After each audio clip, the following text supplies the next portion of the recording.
안녕하세요. 여러분은 주로 어느 때 어느 순간에 사연을 들으시는지 궁금해지네요. 저에게 있었던 일을 허심탄회한 자세로 나눠보고 싶어요. 부디 귀한 시간 내주시면 고맙겠습니다. 제가 남편하고 결혼을 했던 건 별로 거창한 이유가 있어서는 아니었어요. 남편이 저에게 적극적으로 구애를 했었고, 여상을 졸업하자마자 직장을 다니고 있었던 저는 언제까지 이렇게 하루하루 똑같은 삶을 살아야 하는 걸까 싶은 걱정 때문에 한숨이 끊길 날이 없었습니다. 보통 그 시대에서 그런 시기를 보내고 있던 여자들이 결혼을 많이 했어요. 이제 인생에서 남은 과정이 결혼을 해서 가정을 꾸리는 것처럼 딱 그렇게 여겨지기 마련이었거든요. 6살 많은 남편하고 결혼을 했는데요. 남편이 시댁에서 유일한 아들이었어요. 위로 누나만 둘이었죠. 큰 시누이는 시집가서 그때 애가 셋이었고 작은 시누이도 마찬가지로 시집을 가서 애가 하나였습니다. 그때 이미 제가 시조카만 넷이었던 건데요. 특이한 건 뭔지 아시나요? 아이고 그 정신없어라. 얘들아 제발 그만 좀 뛰어다녀라. 정신 하나도 없어서 이 할미가 죽겠다. 죄다 사내 녀석들이라 그런가. 아직 저렇게 어린데도 어쩜 다 하나같이 천방지축에 요란스러울까. 아유 머리야. 이러다가 내가 제명에 못 살지. 시어머니께서 오죽하며 이런 한탄을 하실 정도였죠. 시조카 넷다 남자애들이었어요. 처음엔 큰 시누이가 첫째를 아들로 낳았을 때 시부모님께서는 잘했다. 역시 우리 큰딸이다. 네가 시댁에서 예쁨 받을 짓만 하는구나. 이렇게 말씀하시며 박수를 쳐주셨다고 합니다. 그리고 둘째 아들이 태어났을 때도 역시 우리 큰딸이야 이러시면서 크게 칭찬을 해주셨고요. 그 시절이었음을 감안하였을 때 큰 시누이가 아들만 연달아 낳았으니 자기 시댁에도 면이 얼마나 크게 섰을지는 뻔한 일입니다. 하지만 큰 시누이가 셋째를 가졌는데 이번에는 딸이 나오겠구나 모두가 예상했음에도 또 아들이었던 거예요. 그때 큰 시누이가 드디어 이런 말을 뱉었다고 합니다. 아들만 셋을 어떻게 키워? 힘들어 죽겠네. 이미 손목, 발목, 허리까지 다 나갔어. 근데 또 아들이야? 미친놈의 시자들은 애들을 보면서 아예 예쁘다고 녀석들이 장군감이네. 참 보기 좋네. 이딴 소리만 할 줄 알지. 애들을 돌보는 것은 쥐뿔 도움도 안 주는데. 단 하루도 내가 시자들한테 애들을 맡겨본 적이 없어. 그러자 시어머니께서 단박에 큰 시누의 입에 소뚜껑만한 당신의 손바닥을 갖다 대셨습니다. 왜냐하면 큰 시누의 시댁 사람들이 병원에 도착한 참이었거든요. 출산 직후라서 몸 상태도 아직 정돈이 안 되었고 그래서 헛소리를 하는 거라며 시어머니께서 적극적으로 수습에 나서셨고요. 그제서야 자기 시댁 사람들을 발견한 큰 시누이는 갑자기 현기증이 일어난 척을 하면서 눈동자를 뒤로 굴리며 신음한 뒤 자리에 누워버렸다고 합니다. 필살의 연기였죠. 하지만 그런다고 해서 이미 보고 들은 것을 없던 걸로 할 수는 없는 법. 쏟아진 물을 주워 담을 수는 없잖아요. 그래서 큰 시누이를 괘씸하다고 생각을 한 그 시댁 사람들이 원래도 별로 도움은 안 됐지만 그 이후로 더더욱 애들을 돌보는 것에 도움을 안 주었다고 합니다. 아들도 아들 나름인데 희한하게 큰 시누이네 아들들이 아기 때부터 극성 맞았어요. 울지도 보채지도 않고 몇 시간을 내일이 착하게 통잠을 자는 아기들이 있는 반면 내려놓지도 못하게 해서 엄마 품에 무조건 매달려 있고 이것도 싫고 저것도 싫고 다 싫어서 무조건 사이렌처럼 울기만 하는 아기들이 있잖아요. 큰 시누이네 아들들이 전부 후자였어요. 걷고 뛰고 그러기 시작한 다음부터는 더 말썽쟁이 사고뭉치였고요. 감당이 안 됐습니다. 그러니까 셋째마저 아들이라는 것에 큰 시누이가 비협조적인 자기 시댁 사람들로부터 떠올리면서 짜증이 확 났던 거예요. 참고로 큰 시누이가 자기 시댁하고 되게 가까이에 살았거든요. 그런 와중에 작은 시누이가 시집을 갔잖아요. 근데 이듬해 바로 아들을 낳은 거예요. 아기는 너무 건강하다 못해서 우량아로 태어났습니다. 임신 기간 내내 작은 시누이가 죽도록 고생을 많이 했었고요. 이제 시어머니께서 흠칫하실 수밖에 없었습니다. 우리 큰딸에 이어서 작은 딸도 첫 판부터 고추밭을 일구어 놓는다고? 그럼 이건 사위들 탓이 아니고 우리 집안에 그런 고추밭의 기운이 흐르고 있었다는 이야기 아니야? 혼란스러우실 수밖에 없었을 것입니다. 당연하죠. 시어머니께서는 저보다도 더 옛날 분이시잖아요. 그 시절에 경직된 분위기를 지닌 집안에 시집을 가셔서 첫째를 딸로 낳고 둘째도 딸로 낳으셨습니다. 시어머니의 결혼 생활이 어떻게 시작되어서 어떻게 흘러갔을지 그것은 굳이 듣지 않아도 짐작이 가능한 이야기였죠. 제 남편이 당신의 아들을 보시기 전까지는 하루하루가 그야말로 피가 마르는 살얼음판 위의 생활이었을 겁니다. 나중에 제가 들은 것이지만 시어머니께서는 아들을 못 낳는다는 이유로 구박을 받으시다가 어느 날은 머리를 한 대 세게 얻어 맞으신 뒤 기절을 하신 일화도 있었다고 그러더군요. 아주 무식하고 미개한 일화가 아닐 수가 없습니다. 아무튼 간에 그런 고통스러운 기억들을 가지고 계셨던 시어머니께서는 시누이들이 시집을 가더니 줄줄이 아들만 낳자 어이가 없으셨던 거예요. 심지어는 상황이 역전되어서 아들이라 키우기 힘들다는 시누이들의 아우성이 들려오고 있었지요. 시누이 2명 중에서 단연 장녀인 큰 시누이가 시어머니 아픈 손가락입니다. 환장할 시집살이를 겪던 분이셨는데 장녀에게 뭘 어떻게 잘해주셨겠나요? 너는 너 알아서 해라. 네가 네 동생 돌봐라. 집안일은 얼른 배워라. 등등 그런 잔소리만 내도록 하면서 키우셨고 큰 시누이는 억척스럽게 자랄 수밖에 없었습니다. 그래서 내심 미안한 마음이 강했던 그런 큰딸이 시집을 가더니 유난스럽게 활발한 아들만 줄줄이 낳아서 힘들다고 난리였습니다. 육아 스트레스 때문에 눈밑도 퀭하고 머리도 빠질 정도였고요. 시어머니 입장에서는 결국 그 손자들을 봐주겠노라고 하는 소리가 안 나올 수가 없었습니다. 그래서 큰 시누이네 셋째 아이가 태어난 이후 격주 주말마다 시댁에서 새 아이가 시간을 보내게 되었어요. 큰 시누이 내외가 아이들을 거기다 두고 가는 것이었죠. 큰 시누이는 관절이 다 쑤시고 몸도 안 좋았는데 아르바이트도 다녔습니다. 생활비에 보탬을 하기 위해서였죠. 그래서 시어머니께서는 자식을 위하는 마음으로 손자들을 돌보기 시작하셨는데 몇 달 안 지나서 매번 곡소리가 나왔습니다. 애들이 보통이 아니었거든요. 그 시족한 녀석들이 만약 요즘에 태어난 아이들이었다면 아마 TV 프로그램에 소개가 됐을 것 같아요. 문제가 있어 보이는 어린아이를 조명하고 해결책을 제시해주는 프로그램 같은 게 있잖아요. 그런 거에 무조건 나왔을 겁니다. 예전이었으니까 무식할이 많지 그냥 들이박으면서 아이들을 돌보았던 것뿐이에요. 지금에 와서 객관적으로 보자면 시조카 녀석들은 전문가의 손길이 필요한 아이들이었지요. 작은 시누이의 우량아 시조카도 만만치 않은 녀석이었기 때문에 거의 시댁으로 왔습니다. 키우기 너무 힘들다고 하면서 작은 시누이가 은근히 엉덩이를 들이밀었기 때문입니다. 3명 봐주시는 김에 1명 끼워서 같이 봐주시면 좋잖아요. 좋기는 뭐가 좋아? 그게 무슨 소리니? 에이, 엄마, 손자들 보면 좋으시잖아요. 좋기는 한데 힘이 든다. 좋은데 힘들어. 세상 천지에 뭐 저렇게 통제불능인 애들이 다 있다니? 그러니까요. 힘을 들이시는 김에 저희 애도 끼워주세요. 너는 뭐라고? 너 왜 자꾸 애를 데리고 여기로 오는 거야? 저 일해야죠. 일 다니려고요. 아는 사람 통해서 공장에 밥하러 나갈까 싶어요. 공장에? 밥을? 공장 안에서 식당 일을 하겠다는 거야? 그런 힘들고 굳은 일을 네가 왜 해? 집에서 다니기에는 좋아요. 돈도 잘 쳐준대요. 일하는 이모님들도 다 괜찮고요. 아니 그래도 그렇지. 그런데 나가서 일을 하면 엄청 힘이 들 텐데. 아휴 나는 잘 모르겠다. 괜히 그런 거 한다고 그랬다나 괜히 골병 드는 거 아닌지 몰라. 가뜩이나 네가 애 낳고서 몸이 안 좋아졌다고 그랬었는데 아직 다 회복이 안 된 거 아니니? 걱정이네. 아픈 손가락 큰 시누이에 이어서 마음 짠해지게 만드는 작은 시누이까지 시어머니께서는 도리 없이 4명의 손자들을 돌봐주시게 되어버렸습니다. 평일에는 작은 시누이의 애, 금요일부터 주말에 걸쳐서는 큰 시누이의 애들을 이렇게 봐주시면서 이러다 죽겠다 하고 계셨고요. 그러던 때에 시댁에 등장한 새로운 얼굴이 있었으니 그게 바로 저였던 것입니다. 뭐? 우리 아들하고 결혼을 하겠다고? 아가씨가 뭐라는 사람인데? 집안은 어떻게 굴러가는 집안인데? 인사를 드리러 갔더니 시어머니께서 눈부터 까 뒤집으시더라고요. 그렇게 나오실 줄 몰랐기에 저는 어리둥절했고 옆에서 남편은 본인도 당황한 표정으로 우리 엄마 원래는 안 저래 이런 속닥거림이나 저에게 전달하고 있었습니다. 제가 어떤 사람인지는 당연히 소개를 해야 하는 것이었기 때문에 있는 그대로를 정중하게 말씀 잘 드렸어요. 남편은 옆에서 끄덕끄덕 추임새를 넣었고요. 그런데 다 듣고 다신 시어머니께서 남편을 째려보셨습니다. 내가 너를 어떻게 키웠는데? 엄마 왜 이러세요? 저 만나는 여자하고 결혼할 거라고 지난 날부터 말씀드렸잖아요. 야, 이 녀석아. 하나뿐인 아들이라고 얼마나 애지중지하며 키웠는데 그런 이 엄마의 노력을 네가 싸그리 무시하고서는 고작 이런 여자를 데리고 와? 그럼 어떤 여자를 데리고 와야 하는 건데요? 남편이 순수하게 궁금하다는 듯이 반문을 했고 저는 이게 대체 뭔 상황인가 싶어서 민망함으로 입술을 꽉 깨물고 있었습니다. 시어머니께서는 목이 한껏 늘어난 티셔츠를 더욱 잡아당기시며 답답하다는 듯이 외치셨죠. 그걸 꼭 말로 해야 하는 거니? 잘난 여자, 못난 여자 말고 잘난 여자! 잘난 여자를 당연히 데리고 와야지! 잘난 여자가 어디에 있는데요? 어디에든 있겠지 왜 없겠어? 저는 못 봤는데요. 네가 안 찾아봤으니까 못 봤겠지 이 녀석아. 잘난 여자를 찾겠다고 딱 작정을 하고 길을 나서야 눈에 보이는 법이야.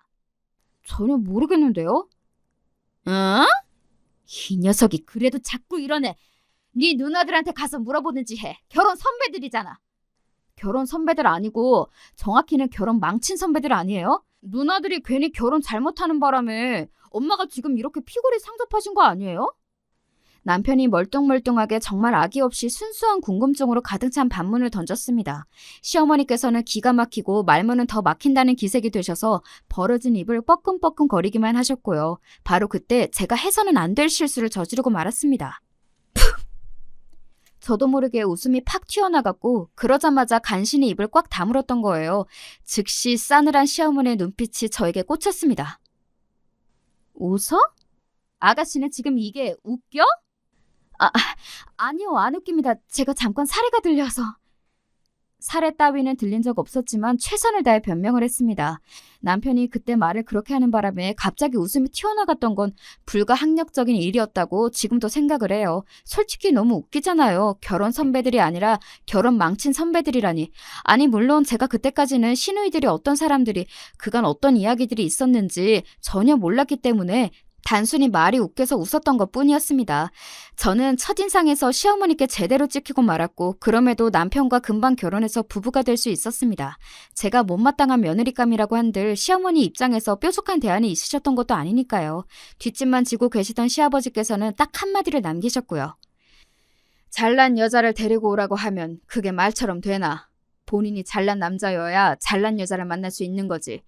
잘난 남자가 못난 여자를 만나는 경우는 왕왕 있어도 잘난 여자가 못난 남자를 만난다는 것은 내가 듣도 보도 못했는데 웬 잘난 여자, 진짜 말 같지도 않은 소리를 다 하고 있어. 시어머니의 속은 부글부글 끓었지만 생각하면 생각할수록 시아버지의 말씀에는 틀린 구석이 없었습니다. 남편이 객관적으로 잘난 남자였으면 그 눈높이에 따라서 잘난 여자도 눈에 보였겠지요. 하지만 가당치 않으니까 그런 일이 안 일어났던 것입니다. 잘나지 않은 여자인 제가 남편하고 결혼했고 자연스레 시누이들을 비롯한 시댁의 이모저모를 알게 되었습니다. 시어머니께서 왜 그렇게나 목이 늘어난 티셔츠를 입고 계시는지 표정에는 피곤함과 예민함이 항상 왜 엿보이는지 비밀이 금세 풀렸죠. 말썽쟁이 시조카들 때문이었습니다. 남자애들만 넷? 게다가 다들 천방지축인 게 보통이 아니구나. 말을 해도 전혀 안 들어먹고 목소리는 크고 왕고집들이고 애들이 장난이 아니네. 딱 2번 봤는데 시조카들이 돌보기 힘든 아이들이라는 것을 체감할 수 있었어요.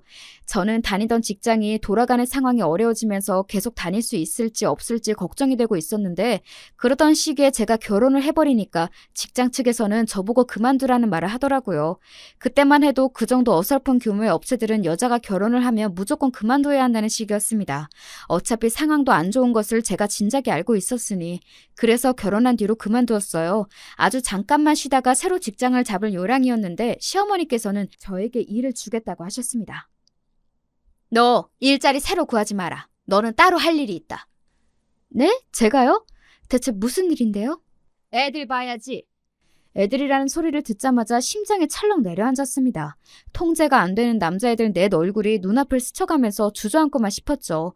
시어머니께서는 당신의 몸은 이제 아작나기 직전이기 때문에 더 이상은 안 되겠다고 하셨습니다. 제가 이제는 애들을 돌봐야 한다고 강력히 주장하셨어요. 저는 그러고 싶지 않았죠. 한두 번 하루 이틀이면 모를까 앞으로 제가 왜 금쪽 같은 신혼생활을 시족한 남자애들이나 돌보는 것으로 시간을 보내야 한다는 건가요? 이건 정말 아니다라고 생각했는데 시어머니께서는 반대로 제가 당연히 그리해야 한다고 생각을 하셨어요. 너보다 우리 아들이 더 잘났잖아. 네가 뒤떨어지니까 시댁 일에는 더 군말 없이 발벗고 나서야지. 원래 여자는 결혼하고 나면 출가 외인이라고 했다. 이제 시댁 사람이 되는 거야. 너는 잘난 구석 하나가 없으니 더 겸손하게 더 노력을 해야 하는 게 당연한 거 아니겠니?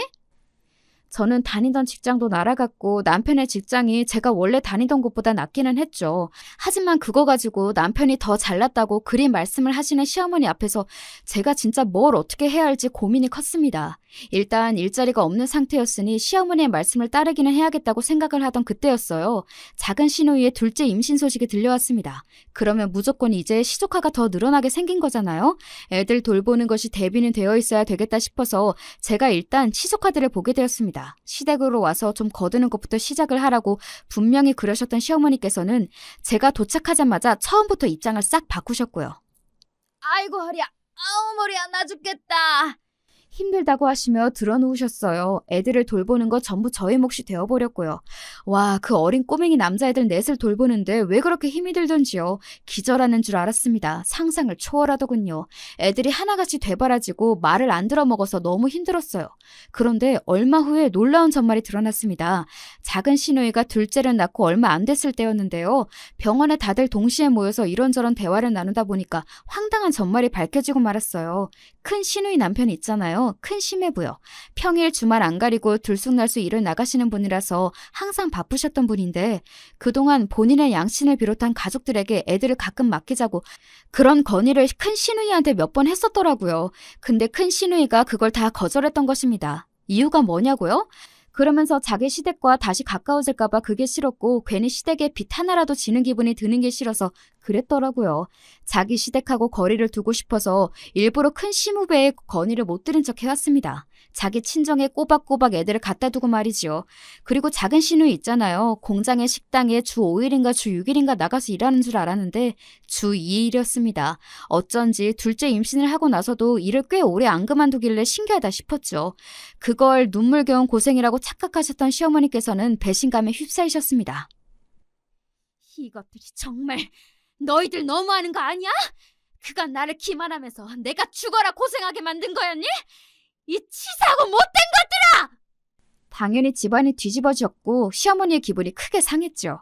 시누이들이 죄송하다고 하면서 쩔쩔맸습니다. 눈물겨운 사과를 해대는 당신의 두 딸을 보며 시어머니께서는 화가 안 풀린다는 듯이 구셨지만요.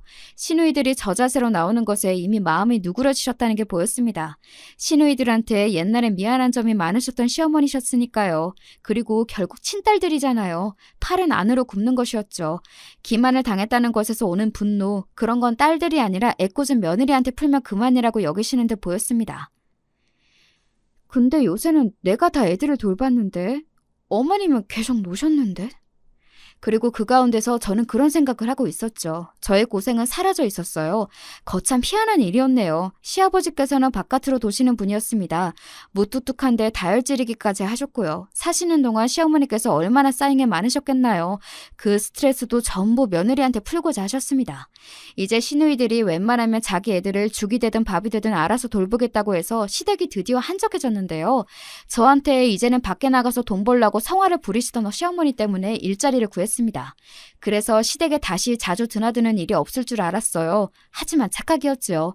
저는 이제 일을 다니면서 시어머니의 각종 간섭에 시달리면서 시댁으로 걸핏하면 불려가서 이런저런 잡일까지 다 하는 신세가 되었습니다. 미치는 줄 알았어요. 그때 남편이 그랬습니다. 눈 딱 감고서 몇 달만 맞춰드리면 우리 엄마가 이후로는 안 그러실 거야. 일부러 당신 시험하려고 이러시는 거다? 내가 장담해. 장담은 개뿔이요. 그걸 믿은 제가 바보 천치였습니다. 시어머니께서는 저에게 편해서 좋겠다고 맨날 그 소리를 하셨어요. 당신의 옛날 시집살이를 떠올리자면 저는 무릉도원에서 생활하고 있는 거나 마찬가지라고 그러셨습니다. 그리고 너는 아들 낳으라는 압박도 안 받잖니. 이것만 보더라도 너는 아주 복을 받은 거야. 나는 내 며느리한테 아들 낳으랍시고 잔소리하는 시어머니 노릇은 안 할 거란다. 내가 옛날에 하도 그런 소리를 듣고 살아서 아들을 꼭 낳아야 한다는 말이 지긋지긋해. 생각만 해도 지겨워. 얼마나 서럽고 괴로웠던지. 너는 그런 부담이 없으니 얼마나 좋으니? 그런데 막상 제가 딸을 임신하니까 어정쩡한 반응을 보이셨던 게 생각이 납니다. 그렇다고 해서 왜 너는 굳이 딸을 임신하고 그러니? 아이고, 우리 딸년들은 하나같이 고추밭을 키우고 있는데 며느리 하나만 특이하게 딸을 가졌구나. 이게 뭔 일이람? 나는 진짜 모르겠네. 작은 시누이가 낳았던 둘째도 아들이었거든요. 시어머니께서는 손자만 5이었습니다. 제가 드디어 손녀를 임신했으니 좋아하실만 하다고 저는 속으로 그리 생각을 하고 있었어요. 겉으로 표현을 안 하시는 건지 손녀가 생겨서 기뻐하시는 거라고 여겼습니다. 그런데 제가 임신 중에 큰 시누이의 넷째 임신 소식이 들려왔어요. 넷째까지는 계획이 없었기 때문에 임신을 늦게 알아차렸다고 하더군요. 똥배인 줄 알았는데 설마 넷째 임신일 줄은 몰랐다고 큰 시누이가 무척 당황을 했다는 후문입니다. 내가 미친다 정말. 또 임신이라니. 아휴, 근데 어쨌거나 올해하고 내년에는 연속으로 내가 손녀를 보겠구나. 시어머니께서는 그리 짐작을 하셨어요. 그런데 뒤늦게 성별이 유치가 된 뱃속의 넷째가 아들이라는 사실에 온 집안이 또 뒤집어졌습니다. 큰 시누이가 오해를 했다네요. 그때 제가 만삭이었는데 시어머니께서는 저에게 온갖 짜증을 다 내셨었죠. 네가 아들을 낳았어야지. 반대로 됐잖아. 그게 말도 안 되는 우깃거리라는 것을 시어머니 당신도 분명히 아셨을 거라고 생각을 합니다. 어처구니 없는 트집까지 잡혀가면서 저는 서러움 속에서 출산 준비를 해야만 했어요. 임신 때문에 일을 그만둔 것이었는데 시어머니께서는 저 때문에 계속 남편이 혼자 돈을 벌고 힘들게 지낸다면서 불쌍해서 미치겠다고 하셨습니다. 남편이 여러모로 눈치가 없어서 그게 장점일 때도 있었지만 살다 보니까 대체로 단점인 경우가 많았네요. 저 혼자 열불이 터지며 지낼 때가 태반이었어요. 아무튼 저는 건강한 딸을 낳았고 아기는 너무나도 건강하고 예쁘게 태어났지만 제가 출산 후에 건강을 잃었습니다. 하체가 저릿한 증상이 시작이었고 시간이 지날수록 나아지기는커녕 더 안 좋아졌어요. 출산 후에 전반적으로 몸이 고장난 것 같다는 느낌을 받았습니다. 우리 딸들은 출산을 몇 번씩이나 해도 너처럼 그런 경우가 없는데 너는 왜 그 모양이니? 아픈 것도 제 탓이 되더군요. 제가 아프고 싶어서 아픈 것도 아니었는데 자꾸 그러시니까 아픈 입장에서는 서럽고 힘든 것만 가중이 되었습니다. 큰 시누이는 울고불고 난리를 치다가 결국 현실을 받아들이고 넷째 아들을 낳았는데요. 건강하게 아기는 잘 태어났죠. 그런데 단 며칠 후에 큰 시누이의 시댁에 교통사고가 크게 났습니다. 사람도 많이 다쳤는데 안타깝게도 과실이 이쪽에 있었던 거예요. 그야말로 엎친 데 덮친 격이었죠. 결국은 시어머니께서 큰 시누이네로 가서 계셔주실 수밖에 없었어요. 그리고 저를 원망하셨습니다.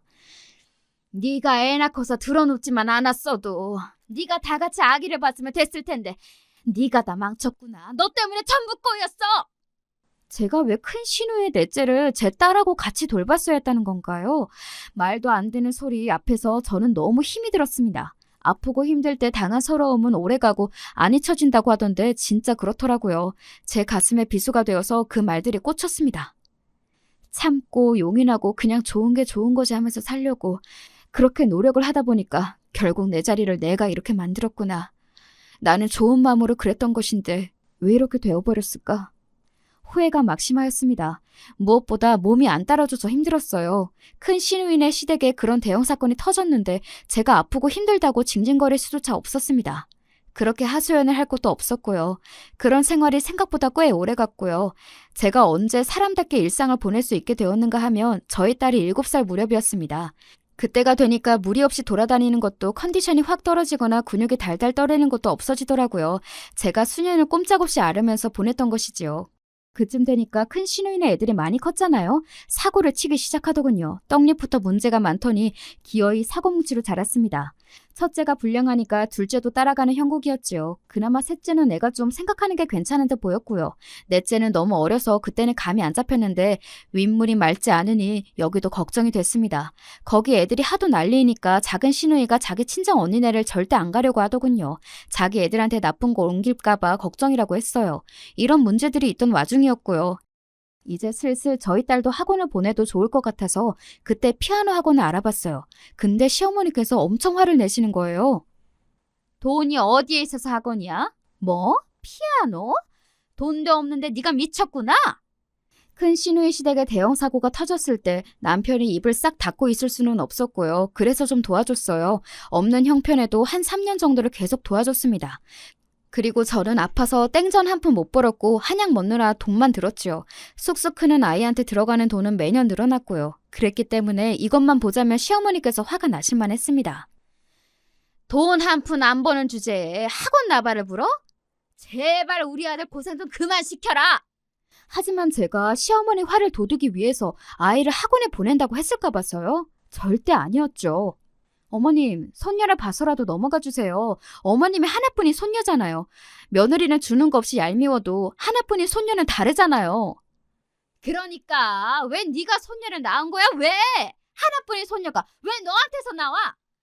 시어머니께서 너무 분해 죽겠다면서 거의 숨 넘어가듯 소리를 지르셨습니다. 그래서 제가 그 앞에서 어떻게 했냐면요.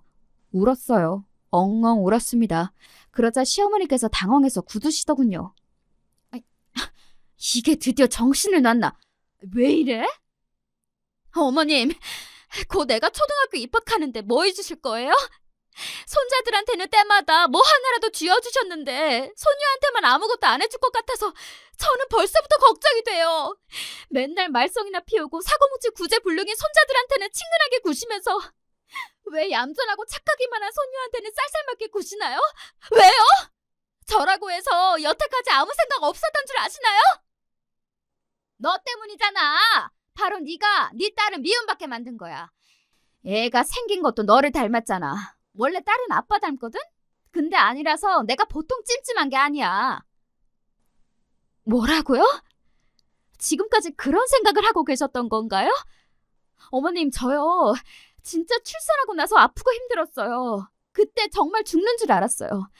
그런데 괜찮냐고 한마디 해주신 적 있으세요? 목숨 걸고 낳았던 거나 다름없었는데 제가 그렇게 힘들게 낳은 자식인데 왜 그런 모욕을 주시나요?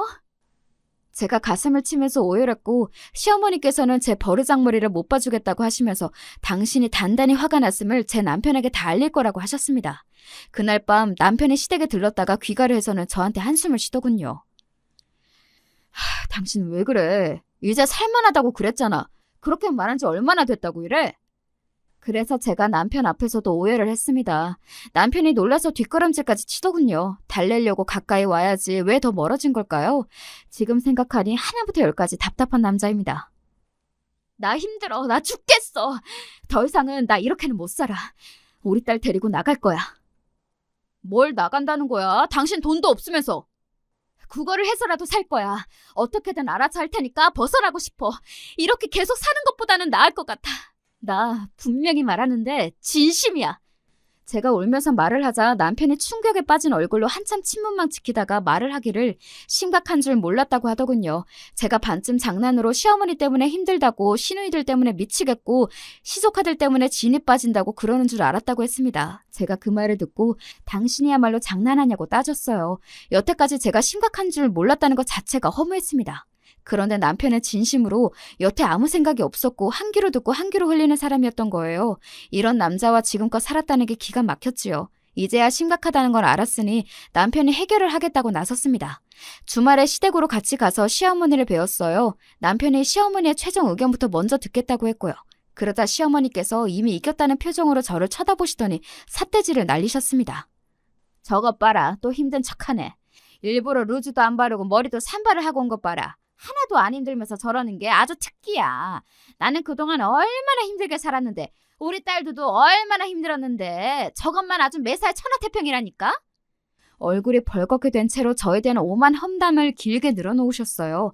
듣는 동안 제 속에서 불길이 막 솟는 기분이었습니다. 정리하자면 당신의 지난 인생에 비해 제가 너무 편하게 사는 게 뻔한데 그럼에도 제가 힘든 척을 해서 얄미워서 미칠 지경이시라는 거였죠. 시누이들에 비해서도 제 팔자가 편해 보인다고 하셨습니다. 그걸 다 듣고 난 남편이 보일 반응이 그런데 정말 대박이었어요. 안 힘들면 안 돼요? 한 사람이라도 안 힘들면 좋죠. 시어머니께서 혀를 찔리신 듯 너무 당황하셨고 저는 생각지도 못한 정도에 놀라서 남편을 쳐다봤네요. 엄마, 근데 왜 손주들 차별하세요? 내가 언제? 나는 그런 적 없어. 이 사람이 그렇게 느꼈다는데요? 가당치도 않아서 이거 원... 말이 나와서 그러는데 네가 봐도 네 딸이 아빠는 안 닮고 엄마만 닮은 것 같지 않니? 저랑 닮았는데요? 무슨 소리세요? 목 닮은 것만 봐도 제 딸이잖아요. 이 사람은 기린처럼 목이 긴데 하필 저를 닮아서 애가 목이 유독 짧네요. 시어머니의 말문이 턱 막힌 모양이었습니다. 그러더니 기껏 하신다는 소리가 이거였어요. 우리 아들이 왜 이럴까 정말. 결혼을 잘못 시켰어. 그러자 남편이 이렇게 말을 뱉었습니다. 어쩔 수 없죠.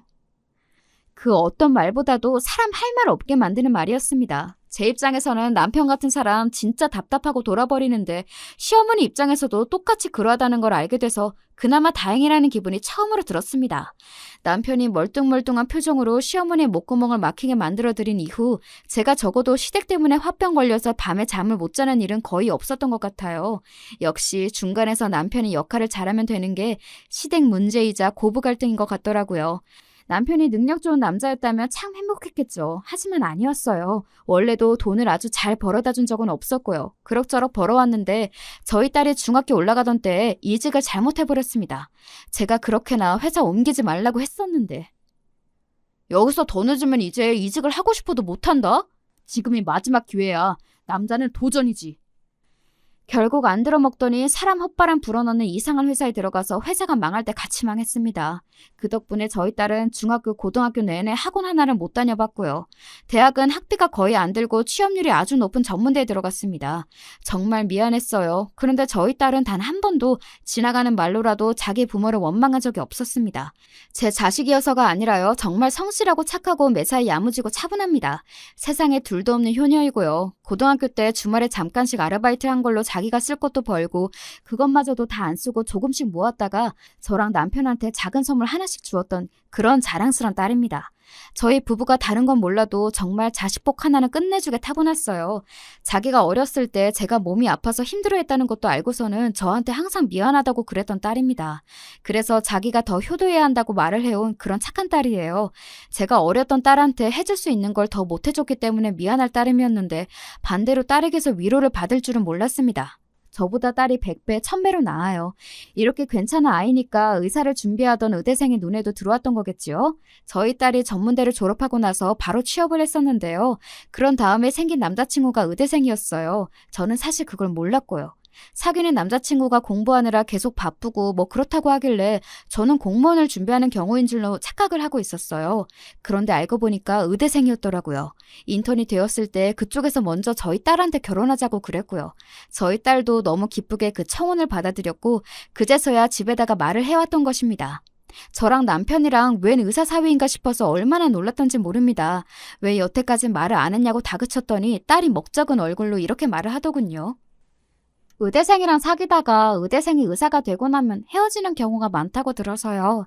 저도 어떻게 될지 모른다는 생각에 섣불리 말씀을 못 드렸던 것 같아요. 죄송해요. 딸이 그렇게 말을 하니까 차마 거기다 대고 뭐라고 못하겠더라고요. 뭐든지 다 알아서 잘하는 훌륭하고 기특한 딸이니까 이번에도 그저 묵묵히 믿어주고 밀어주면 될 일 같았습니다. 병원 생활이 너무 정신없고 힘들기 때문에 우선 결혼을 빨리 해버리고 싶다고 예비사위가 뜻을 밝혔고요. 그래서 상견례도 금방 잡혔어요. 그날은 별다른 일이 없었습니다. 예비사위가 그날 오전까지 병원에서 너무 피곤한 일이 있었던 것인지 얼굴이 상한 채로 나타났고요. 그 바람에 예비사돈 내외께서는 의사가 된 아들 이야기만 늘어놓으셨을 뿐 그 외에 대화는 특별한 게 없었습니다. 가까운 날짜에 자리가 나서 예식장 예약도 금방 잡혔고요. 저희 딸이 의사와 결혼하게 되었다는 소식은 당연히 온 집안을 흔들어 놓았습니다. 시누이들이 부러워서 미치려고 하였어요. 특히나 큰 시누이가요. 자기는 세상에서 제일 힘든 게 자식 농사였고 매일매일이 전쟁이었는데 저를 보니까 손 안 대고 코 풀면서 자식 농사 지은 것 같아서 부럽다는 말을 노골적으로 하더군요. 그 앞에서 제가 자랑도 안 했고요. 얄미운 겸손도 안 떨었어요. 그냥 네 하고 말았습니다. 예전에는 시누이들 때문에 너무 힘든 순간들도 많았지만 다 지나고 나니까 씁쓸한 웃음 한 번으로 회상할 수 있는 과거가 되었으니까요. 시조카들은 아무도 장가를 못 들었는데 저희 딸만 이렇게 먼저 시집을 가게 돼서 그건 참 묘하게 됐다는 생각을 하면서 지내다 보니 금세 결혼식 날짜가 됐습니다. 저하고 남편은 집 근처에서 간단히 혼주 메이크업을 기본으로 받았어요. 그리고 딸은 예식장과 붙어있는 곳에서 신부 메이크업을 받았습니다. 신랑 신부 둘 다 한 곳에서 받는 상품이었는데요. 거기에 혼주 메이크업을 추가로 해서 사돈 내외도 함께 받으시는 거였죠. 저랑 남편은 나이 잡수실수록 납친잠이 없어지셔서 새벽같이 일어나신 시부모님이랑 같이 예식장으로 이동했어요. 시조카가 모는 승합차를 타고 말이죠. 큰 시누이네 첫째 말입니다. 저희가 선발대여서 넉넉하게 도착을 했어요. 후발대까지 오면 다 모여있기로 했고 저는 딸을 보려고 움직였습니다. 마침내 딸을 발견해서 웃으며 이름을 부르려던 제가 멈칫하고 말았죠. 예비 안사돈이 딸의 곁에 있었거든요. 화장도 참 잘 먹었네. 예쁘게 되니까 좋으니? 몸뚱이 하나 가지고 와서 의사를 낚았으니 좋지 않을 리가 없겠지. 그래, 참 대단하다. 근데 들려온 내용이 심상치가 않았습니다. 게다가 안사돈의 표정에 경멸과 조롱이 담겨 있었어요. 그걸 보고 제 심장이 철렁 내려앉았죠. 이게 무슨 일인가 싶었습니다. 떨리는 심장을 붙잡고 더 가까이 가는데 안사돈이 돌아서다가 저를 발견하고는 얼른 어색한 미소를 지어내더군요. 저는 차마 웃을 수가 없어서 그냥 목례만 했습니다. 그러자 헛기침을 하면서 안사돈이 자리를 뜨는 거예요. 방금 그게 대체 무슨 상황이었냐고 딸에게 물으려던 참이었습니다. 그런데 거울 속에서 눈이 마주친 딸이 눈물을 흘리진 않았지만 거의 울고 있었어요. 엄마인 저는 그걸 알 수 있었어요. 죄송해요. 걱정을 끼쳐드리고 싶지 않았는데. 괜찮아? 어? 우리 딸 괜찮은 건 맞아? 엄마한테 다 이야기해봐. 엄마가 지금 모르는 게 뭐가 있는지, 뭐를 놓치고 있는지 다 얘기해봐. 괜찮으니까 다 터놓아도 돼. 딸이 울먹이기 시작했습니다. 제 딸이기 때문에 제가 혼자 삭히면서 참고 인내하고 좋은 게 좋은 거라며 생각하며 버티고 이랬던 저희 그 기질을 물려받은 모양이었어요. 그래서 저는 그 순간 딸이 속에 감춰둔 이야기를 여태까지 누군가에게 털어놓고 싶어 했다는 것을 알 수 있었습니다. 그걸 너무 늦게 알아줘서 딸에게 미안할 따름이었어요. 제가 못나서 딸이 힘들었던 거라는 생각밖에 안 들더군요. 저는 딸의 손을 잡아주었고 모든 이야기를 들을 수 있었습니다. 결혼하기로 말이 나온 뒤부터 안사돈이 저희 딸에게 모욕적인 말을 자주 건넸고 매번 비웃고 깔보았다고 하더군요. 그딴 집안과 그딴 학벌로 감히 의사와 결혼하는 게 대단하다면서 항상 그렇게 안사돈이 비꼬았다고 합니다. 제가 시어머니한테 수모를 당해왔던 그 지난날이 스쳐가더군요. 이 결혼 절대 하게 둘 수 없었습니다. 제 결심을 알아차린 딸이 후련한 표정으로 고개를 끄덕였죠. 모녀가 뜻이 통했으니 이제 작전 개시였습니다. 저와 함께 선발대로 온 큰 시누이네 첫째를 찾았어요. 큰 시조카 말입니다. 이 녀석이 떡잎부터 남달랐는데 그 남다름을 오늘 한번 마음껏 펼치게 둘 작정이었죠. 그리고 뒤이어 도착한 시조카들에게 하객들한테 연락을 싹 돌리라고 했어요. 그날 깨달았죠. 제가 시조카들 때문에 고생했던 과거가 다 쓸모가 있었다고요. 다들 제 손길을 받으면서 지내봐서 그런지 제가 상황을 설명하자마자 분노가 이글이글거리는 눈빛이 돼서 빠릿빠릿하게 행동 개시를 하더라고요. 제 말을 아주 잘 들었습니다. 충성심마저 엿보였네요. 이윽고 예식 시간이 다가왔는데 신부 측 하객들이 심상치 않은 것에 신랑 측에서 웅성웅성 난리가 났습니다. 왜냐고요? 사나운 인상에 깍두기로 보이는 남자들만 쫙 앉아 있었으니까요. 큰 시조카의 인맥이었답니다. 다리를 산만하게 떨어대면서 살벌한 눈빛을 쏘아대는 모습에 신랑 측 하객들이 기겁하면서 전부 고개를 돌렸어요. 예비 사돈 내외가 당황해서 어쩔 줄 몰랐죠. 대체 저게 뭔가요? 어디 조직에서 나온 거 아니에요? 안사돈이 경악하며 외쳤는데 그때 저희 남편이 이렇게 대답했어요. 그러면 안 됩니까? 엄연히 하객인데. 예나 지금이나 이상하게 상대 입을 다물리는 사람이었어요. 사돈 내외가 말문이 막힌 사이 예식이 시작되었고요. 신랑 입장 때 특히나 인상이 나쁜 깍두기 한 분이 일어나서 허공에 주먹질을 해댔습니다.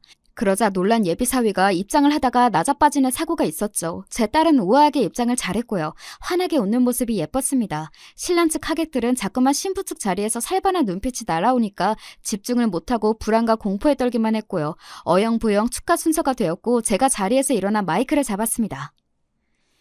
부모가 못나고 부족한 거지 자식은 잘못이 없는데 부모를 잘못 만나서 저희 딸애가 괜한 수모를 당한 것 같아서 마음이 찢어집니다. 제 눈에 넣어도 아프지 않을 우리 귀한 딸애인데 시집가서 매일 수모를 당하고 두드려 맞고 살 거라고 생각하니 도저히 안 되겠어요. 매일 그렇게 당하면 아무리 자기 남편이 의사라도 힘들지 않겠어요? 낳는 것보다 맞는 게 더 많으면 그럴 수밖에 없겠죠. 아무래도 이 결혼 못 시키겠습니다. 예비 사돈 내외가 동시에 벌떡 일어났어요. 하객들은 이제 혼돈으로 빠져든 상태였고요. 아까부터 진작에 이곳에 불편해 죽는 줄 알았다면서 다급하게 예식장을 빠져나가는 신랑 측 하객들이 발생하기 시작했습니다. 이게 무슨 일이야? 대체 어떻게 된 건데? 몰라? 모르면 그냥 닥쳐! 예비사위가 따져묻자 그 얼굴에 딸이 부케를 집어던지면서 통쾌하게 웅수했습니다. 그리고는 남편하고 사이좋게 팔짱을 끼고 걸어왔던 길을 다시 되돌아 나가기 시작했고요. 저는 하객석을 채우고 있던 깍두기들에게 신호를 보냈습니다. 그러자 다들 일어나서 앞으로 나오기 시작했어요. 뭐야? 저 사람들 대체 아까부터 뭐야? 무서워 죽겠는데 왜 자꾸 다가오는 거예요? 이보세요. 다가오지 마세요. 여보, 어떻게 좀 해봐! 안사돈이 혼비백산을 했고 깍두기들은 어깨와 목을 돌리고 주먹을 매만지면서 걸어다녔습니다. 그리고 몇 명이 예비사위를 둘러쌌어요. 니 병원 어디서 일하나? 우리가 좀에 가도 되겠지? 예비사위는 거의 졸도할 지경이었습니다. 초토화가 된 예식장을 벗어나는 제 발걸음이 아주 가벼웠네요. 그리고 시댁 식구들은 모여서 비패나 즐기고 있었어요. 제가 이를 주도해서 버려버린 것이니 협조해줘서 감사하고 또 죄송하다는 그런 인사를 할 참이었습니다. 그런데 큰 시누이가 손을 휘젓더군요. 옳게! 우리는 다 옳게 편이야. 그러니까 괜히 미안하게 됐다느니 그런 소리 할 필요도 없어. 맞아. 솔직히 그동안 우리가 말을 안 하고 살아서 그렇지. 다들 올케한테 미안한 구석 없는 사람 우리 집안에 없을걸? 뒤이어 작은 시누이가 머쓱해하면서 말을 했습니다. 저도 모르게 묘한 웃음이 지어졌죠. 그리고 어느새 많이 늙으신 것 같은 모습의 시어머니께서 저와 눈이 마주쳤을 때 얼핏 웃으시며 고개를 아주 크게 끄덕이셨고 저는 그걸로 된 거라는 생각을 했답니다. 결혼식 당일에 일어난 시끌벅적했던 파혼 이후 저희 딸은 그 이전보다 더욱 활기차고 즐거운 일상을 보내기 시작했고요. 사위로 맞을 뻔했던 그 의사 녀석은 병원에서 인턴 과정을 마치고 레지던트가 되기도 전에 아주 큰 위기를 맞이했습니다. 병원에 등장한 험상궂은 깍두기를 본 순간 겁을 먹고 황급히 도망을 치다가 계단에서 왕창 굴렀거든요. 양쪽 팔과 허리를 주로 크게 다쳐서 꼼짝없이 기나긴 병상 위의 생활을 시작해야만 했습니다. 웃긴 건 병원에서 마주친 깍두기들은 저희 큰 시조카와는 하등 상관이 없는 전혀 다른 사람들이었다는 거예요. 그런데 그 녀석이 피로 누적 상태에서 깍두기들을 보고는 결혼식 날 봤던 그 사람들이라고 판단해서 대뜸 겁부터 집어먹었던 것입니다. 자기를 어떻게 하려고 찾아온 줄 알았던 거예요. 아무리 많이 피곤한 상태였다고는 하나 기본적으로 새가슴인 모양이었습니다.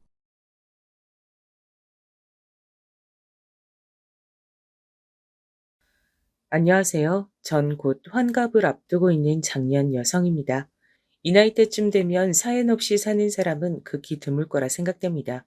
누구나 하나씩 사연을 품고 살아가고 있다 생각해요. 사람 사는 얘기를 듣다 보면 공감도 되고 위로도 되고 때론 같이 역정도 내며 만나보지도 않은 사연자분들이 가끔은 친구 마냥 정도 가곤 하더라고요. 그래서 제가 이렇게 사연을 듣는 좋은 취미가 생긴 것 같아요. 인생사 세옹지마라는 말이 있듯 행복과 불행은 워낙 변수가 많고 예측하기가 어렵죠. 전 꽤 불행에 가까운 삶을 살았던 것 같아요. 삶이 너무 힘들어 그만두고 싶다는 생각도 여러 번 하곤 했는데요. 그럼에도 일상이 주는 소소한 행복을 원동력으로 지금껏 포기하지 않고 견뎠기에 이젠 조금은 제 삶이 행복에 가까워졌다 말할 수 있게 됐습니다. 항상 사연을 듣기만 했다면 오늘은 제 얘기를 한번 써보려고 합니다. 전 잘 살지도 그렇다고 가난하지도 않은 집안에 삼남 일녀 중 셋째로 태어나 홀로 딸이라는 이유로 꽤나 차별을 받으며 자랐어요.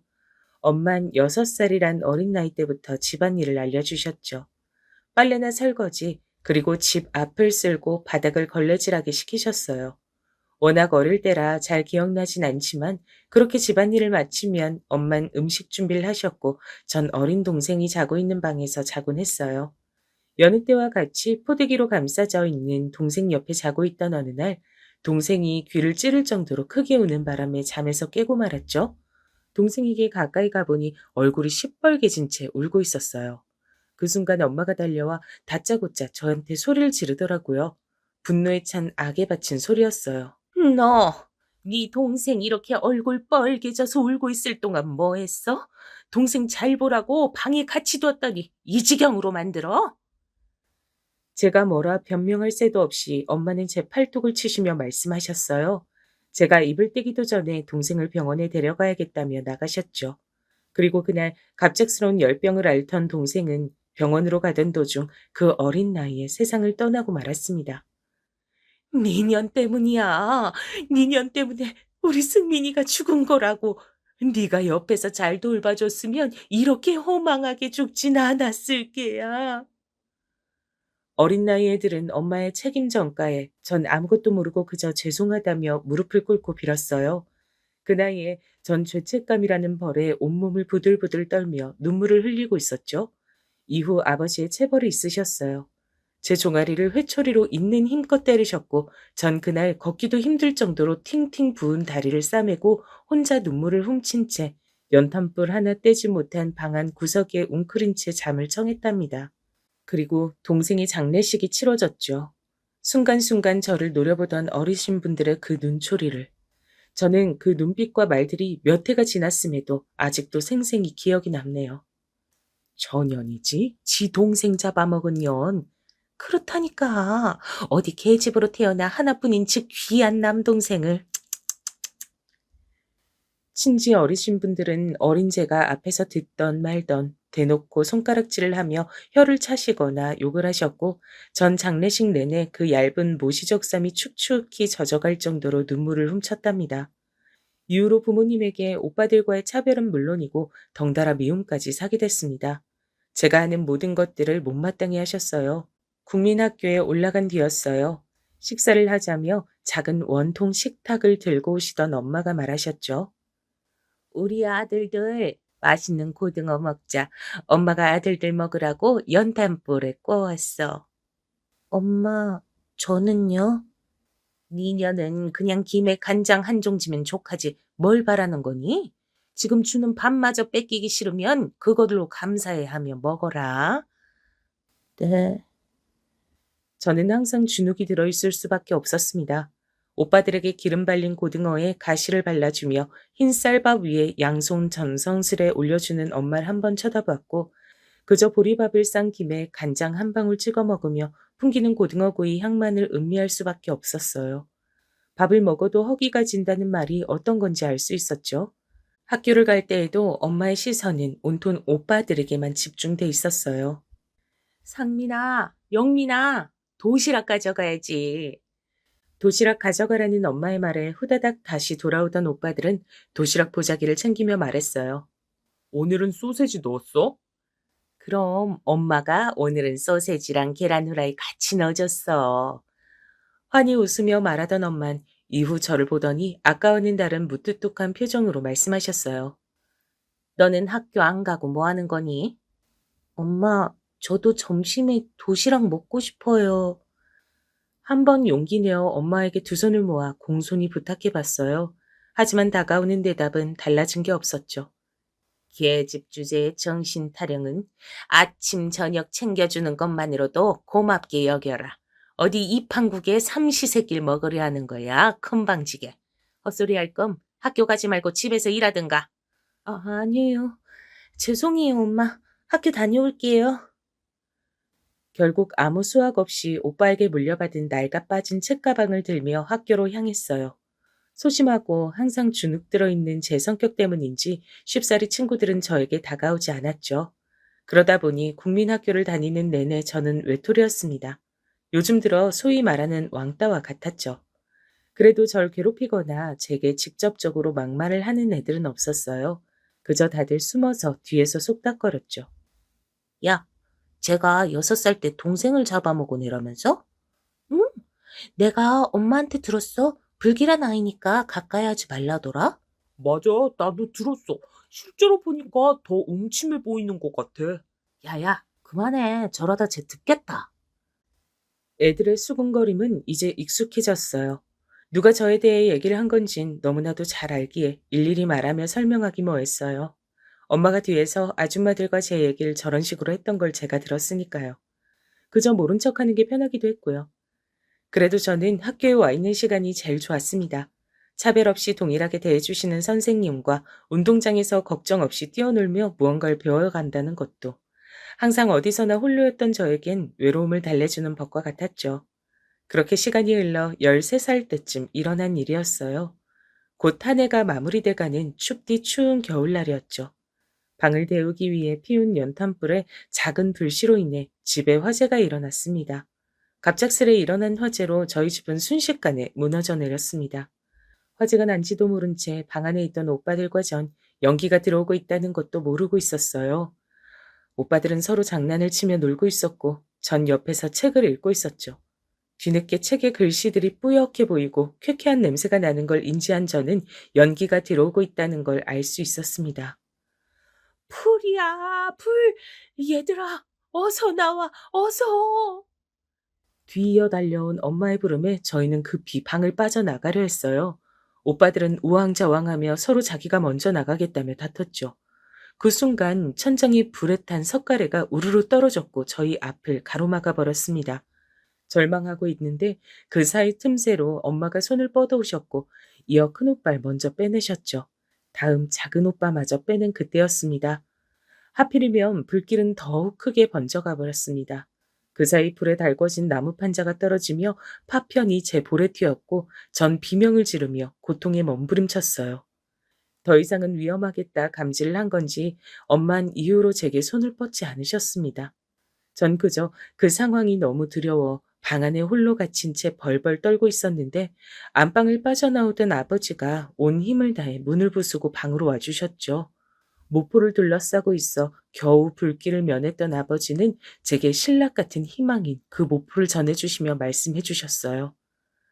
어서, 너 먼저 이거 쓰고 나가야 된다. 나도 곧 뒤따라갈 테니까 걱정 말고 빠르게 나가야 돼. 전 눈물을 후두둑 쏟아내며 말없이 고개를 끄덕인 뒤 황급히 온몸을 모포에 뒤집어 쓴 채 방을 빠져나왔죠. 방을 빠져나오는 과정에 제 몸의 일부는 평생 지워지지 않는 화상 자국으로 뒤덮여 버렸습니다. 볼에도 꽤 커다란 자국이 남아버렸고요. 아직도 그 화상 자국을 보면 그때 그 끔찍했던 화재의 기억에 다시금 그 고통이 실현되는 것 같아 온몸에 소름이 돋습니다. 그렇게 가까스로 빠져놓은 곳에는 검게 그을린 재를 묻힌 채 숨을 허덕이는 오빠들과 저를 보더니 놀래 달려와 안아주던 엄마가 있었죠. 하지만 저는 기억해요. 비명을 지르며 고통에 몸부림치던 절 버리고 가던 엄마의 뒷모습을요. 때문인지 엄마의 처음으로 안아주던 그 뜨거운 포옹이 전 그저 달갑게 느껴지진 않았어요. 그리고 제 아버진 끝내 그 방을 빠져나오지 못하셨고 현장에서 돌아가시고 말았습니다. 아버지의 그 마지막 희생을 생각하면 아직도 가슴이 미어집니다. 또 한편으론 아버지가 목숨 바쳐 구해준 제 인생 포기하지 말아야겠다 생각이 들더라고요. 그렇게 순간의 사고로 재산이 모두 불타버린 저인 너무나 가난한 삶을 살 수밖에 없었어요. 한순간 오갈 데 없는 신세가 되었고 잠시 동안 친척 집에 머물러야 했죠. 그렇게 국민학교 졸업장이 마르기도 전에 엄만 저를 봉제 공장으로 취직시켰어요. 당장 가족들이 먹고 살기 힘드니 저라도 나가서 돈을 벌어오라고 말이죠. 오갈 데도 없는 처지였기 때문에 이해를 못하는 건 아니었습니다. 하지만 제 유일한 벗이었던 배움의 즐거움을 더 이상 할 수 없다는 생각에 좌절할 수밖에 없었죠. 그래서 저는 엄마에게 물었어요. 저 중학교에 가고 싶어요. 조금 더 공부하고 싶어요, 엄마. 제 말을 들은 엄만 제 뺨을 찰싹하고 갈기며 역정을 내셨어요. 너 진짜 엄마마저 죽는 꼴 보고 싶은 거니? 네 아빠가 누구 때문에 돌아가셨는데 이제 아빠도 없이 우리 네 식구 살아가려면 너라도 돈을 벌어와야지. 오빠들은요? 큰오빠는 중학교도 졸업했잖아요. 네 오빠들은 우리 집안의 유일한 남자들이잖니.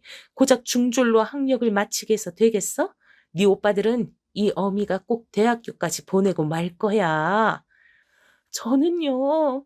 저도 공부하고 싶어요, 엄마. 계집이 배워봤자 뭐 하겠어. 잔말 말고 엄마 욕 보이지 않게 사고 치지 말고 가서 일이나 잘하렴. 알았어? 저는 그저 아무 말 못하고 입을 꾹 다문 채 고개를 끄덕여야 했습니다. 그렇게 14살 어린 나이에 들어간 봉제 공장은 화장실을 가는 것조차 힘들었고 14시간씩 기계처럼 돌아가는 반복되는 일상에 점점 지쳐만 갔습니다. 그렇게 죽을똥 살똥 일하며 받은 급여의 80% 이상은 오빠들의 용돈과 학비로 다 들어갔고 전 푼돈은 안 될 만큼 작게 남은 급여로 겨우 입에 풀칠해가며 살아갔습니다. 그래도 이곳은 생활 패턴이 동일하고 다들 사정이 비슷하다 보니 저를 뒤에서 욕하며 수근거리는 사람들은 없었어요. 그렇기에 혼자만의 벽을 치며 살아가던 저에게도 처음으로 친구를 사귈 수 있었죠. 그 친구도 저처럼 가정 형편이 어려운 탓에 부모님이 강제로 취직을 시켰다고 들었는데요. 그 친구는 집안의 장녀인데 아픈 동생들을 위해 부모님 뜻을 따라야 한다면서요. 서스럼 없이 제게 본인 속사정을 말해주는 친구 덕분에 저도 처음으로 제 속사정을 다른 누군가에게 말할 수 있었죠. 제 얘기를 듣던 친구는 눈물을 글썽이며 제 볼 쪽의 흉터를 매만져줬어요. 이젠 안 아픈 거지? 이젠 괜찮아. 걱정해줘서 고마워. 처음으로 받아본 누군가의 걱정에 저 또한 마음이 뭉클해지는 것 같았어요. 그렇게 그 친구와 전 가족들보다 가까운 사이가 됐죠. 몸은 고된 공장 생활이었지만 친구도 생기고 저는 전보단 조금 더 밝아진 모습을 보였어요. 확실히 웃음도 늘었고요. 그렇게 시간이 흘러 20살이 되었고 전 오랜만에 집으로 부른 엄마로 인해 화재 이후 처음으로 친척집에서 벗어나 겨우 얻었다는 집을 찾아가 볼 수 있었어요. 높은 언덕 위에 또 계단을 올라가야만 갈 수 있는 작은 옥탑방이었죠. 숨을 헐떡이며 집을 들어갔는데 웬일인지 밥상을 거하게 차려두셨더라고요. 전 얼떨떨한 마음에 이게 다 뭐냐며 누구 생일이냐고 물었죠. 그래도 네가 공장에서 열심히 벌어다 준 덕분에 네 오빠들이 대학도 갈 수 있게 됐고 우리들도 다시 뭉칠 수가 있게 됐는데 엄마가 이런 밥상 하나 못 차려줄 거라 생각했어? 네, 알아주시니 감사해요. 전 지금껏 엄마가 제게 어떻게 해오셨는지를 알았기에 순순히 고마움을 표현하기가 어려웠어요. 그리고 어쩐지 제게 이러는 이유가 또 있을 것 같다는 생각도 들었고요. 어쩐지 말에 뼈가 있는 것 같다. 제 말에 헛기침을 하시며 엄만 대답하셨죠. 그리고 이어 엄마의 말에 제 예상은 확신이 됐습니다. 어쨌건 너도 이제 20살이 되었잖니. 마침 괜찮은 혼사자리가 들어왔다. 네? 저는 아직 결혼 같은 걸 할 생각이 없어요, 엄마. 엄마 얘기 들어. 너 왜 예전에 아빠 친구라고 자주 놀러 오시던 장씨 아저씨 기억나? 네. 무슨 사업하신다면서 항상 오실 때마다 선물 들고 오셨던 아저씨 기억나요? 그래, 그 아저씨 아들이 올해로 28이란다. 너랑은 나이 차이 좀 있지? 근데 그게 어디 나이 차이겠니? 애가 참 순하고 착하다 했어. 날짜랑 장소는 엄마가 그쪽 집이랑 얘기해서 알려줄 테니 그런 줄 알아라. 알았지? 엄마, 전 그냥 평범하게 만난 사람하고 연애하고 결혼할래요. 죄송하지만 이런 맞선 자리는 부담스러워요. 너는 정말 사실 네 오빠가 대학 졸업한 지 한참 지났는데도 취직을 못하고 있다. 그쪽 집에서 널 자기 아들이랑 매저만 준다면 네 오빠 취직시켜준대. 우리 집 운명은 너한테 달린 거야. 이럴 때만 제 손을 잡으며 부탁한다는 엄마가 이젠 가소롭게 느껴지더라고요. 어릴 때는 잘 몰랐기 때문에 그냥 그런 줄로만 알고 지냈는데 커갈수록 엄마의 아들 사랑이 제겐 점점 가짱게 느껴졌습니다. 생각 좀 해볼게요. 전 한숨을 쉬며 대답했고 그런 제 모습에 엄마는 목소리를 더욱 키워 말했어요. 생각할 게 뭐 있어? 너 이게 어디 흔한 혼사짜린 줄 아니? 어디 너 같은 게 이런 집안에 시집이나 갈 수 있겠냔 말이야. 잔말 말고 맞선 보고 시집 가거라. 그게 너랑 네 오빠 모두 위하는 길이다. 엄마의 막무가내에 밥을 먹고 있는 와중이었지만 거하게 차린 한상이었어도 먹는 게 먹는 것 같지 않았어요. 어쩔 수 없이 그럼 한번 만나보겠다 했고 맞선 당일 엄마가 강제로 데려간 미용실에서 난생 처음 머리를 하고 화장까지 받았습니다. 화장을 하니 볼 쪽 흉터가 잘 보이진 않더라고요.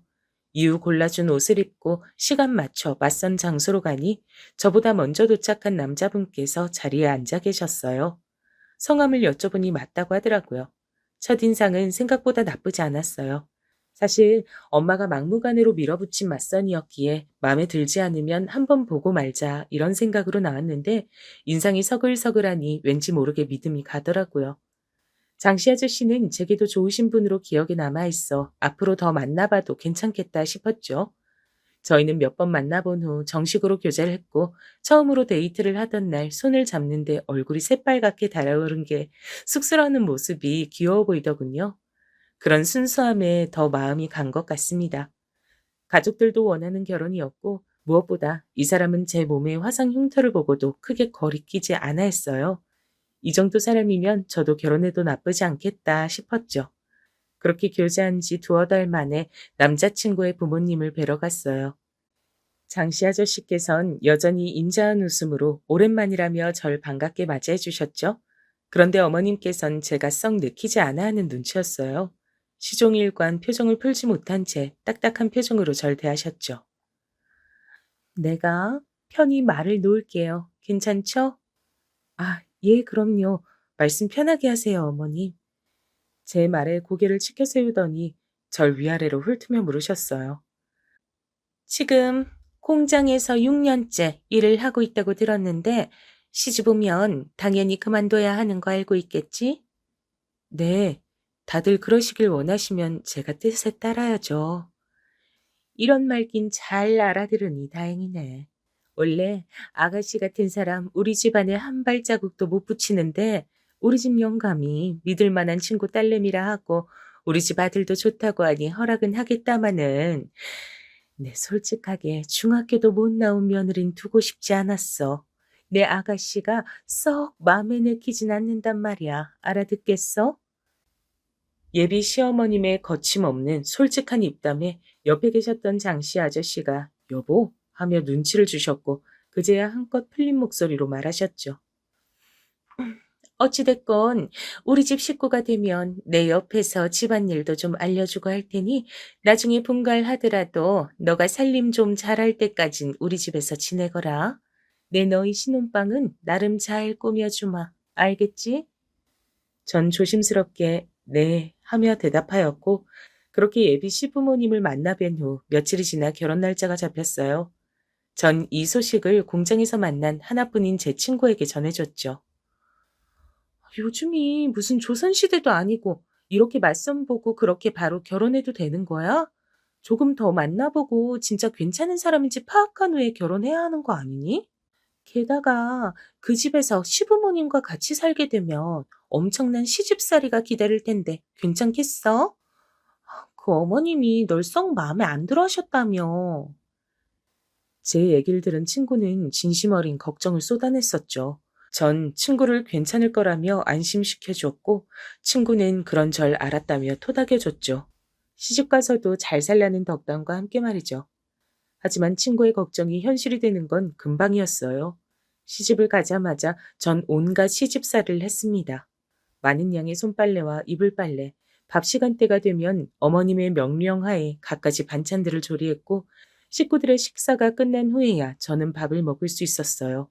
그렇게 많은 그릇들을 설거지하고 큰 집을 빗자루로 쓸고 닦고 걸레질하고 모든 집안일이 끝나야 전 그나마 쉴 수 있었죠. 시어머니의 구박도 한몫했어요. 매번 제가 하는 모든 집안일들을 마음에 안 들어 하셨죠. 지금 이게 걸레질을 한 거니? 어쩜 손이 이렇게 야무지지가 못해. 먼지들 군데군데 멍쳐 있는 것 좀 봐라. 깨끗해질 때까지 다시 해. 그래도 시어머니의 이러한 구박은 어린 시절 엄마에게 받아왔던 저력이 있어 버틸 수 있었어요. 전 그렇게 묵묵히 시집살이를 해나갔죠. 아버님은 한결같이 제게 따뜻하셨고 남편도 항상 마지막까지 집안일을 마치고 오면 수고했다며 제 어깨를 주물러주곤 했습니다. 하여 제 시집살이는 꽤 나쁘지 않았어요. 되려 행복했던 때도 있었죠. 깔끔하게 집안일을 마칠 땐 시어머니께서 이제야 좀 완벽히 한다며 떨떠름해 보이긴 해도 고생했다 말 한마디 덧붙여주기도 했으니까요. 그렇게 결혼 후 4년 만에 제게 큰 축복이 왔습니다. 축하드립니다. 임신 8주 차네요.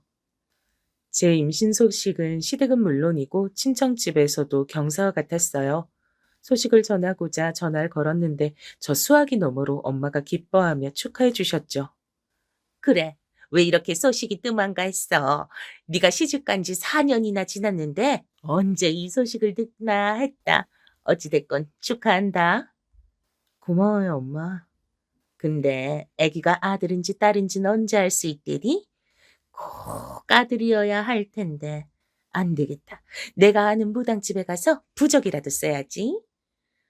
하지만 엄마의 이러한 아들 타령에 제 기쁨도 조금은 반감이 됐습니다. 그러지 마세요. 아들이면 어떻고 딸이면 어떻다 그러세요. 얘가 또 모르는 소리 한다. 네가 그 집안에 대를 이어줘야 너도 그렇고 우리 집도 어깨를 피고 살 수 있는 거다. 알겠니? 더 이상 말할 필요가 없다 느낀 저는 이만 끊겠다 전하며 수화기를 내려놨죠. 그리고 이러한 아들 타령은 시댁에서도 마찬가지였어요. 심지어 남편까지도 똑같았습니다. 우리 뱃속 아기가 딸이던 아들이던 그리 중요하진 않지만 난 그래도 아들이면 좋긴 하겠어. 같이 목욕탕도 가서 때도 밀어주고 축구도 하고. 어머님 아버님이요 친정엄마도 아들 아들 하시던데 이제 당신까지 그럼 뱃속 아기가 부담스러워 나오겠어요? 정말이지 부담의 연속이었어요. 딸이라도 나오면 당장 내다 버리라 할 기세들이었죠.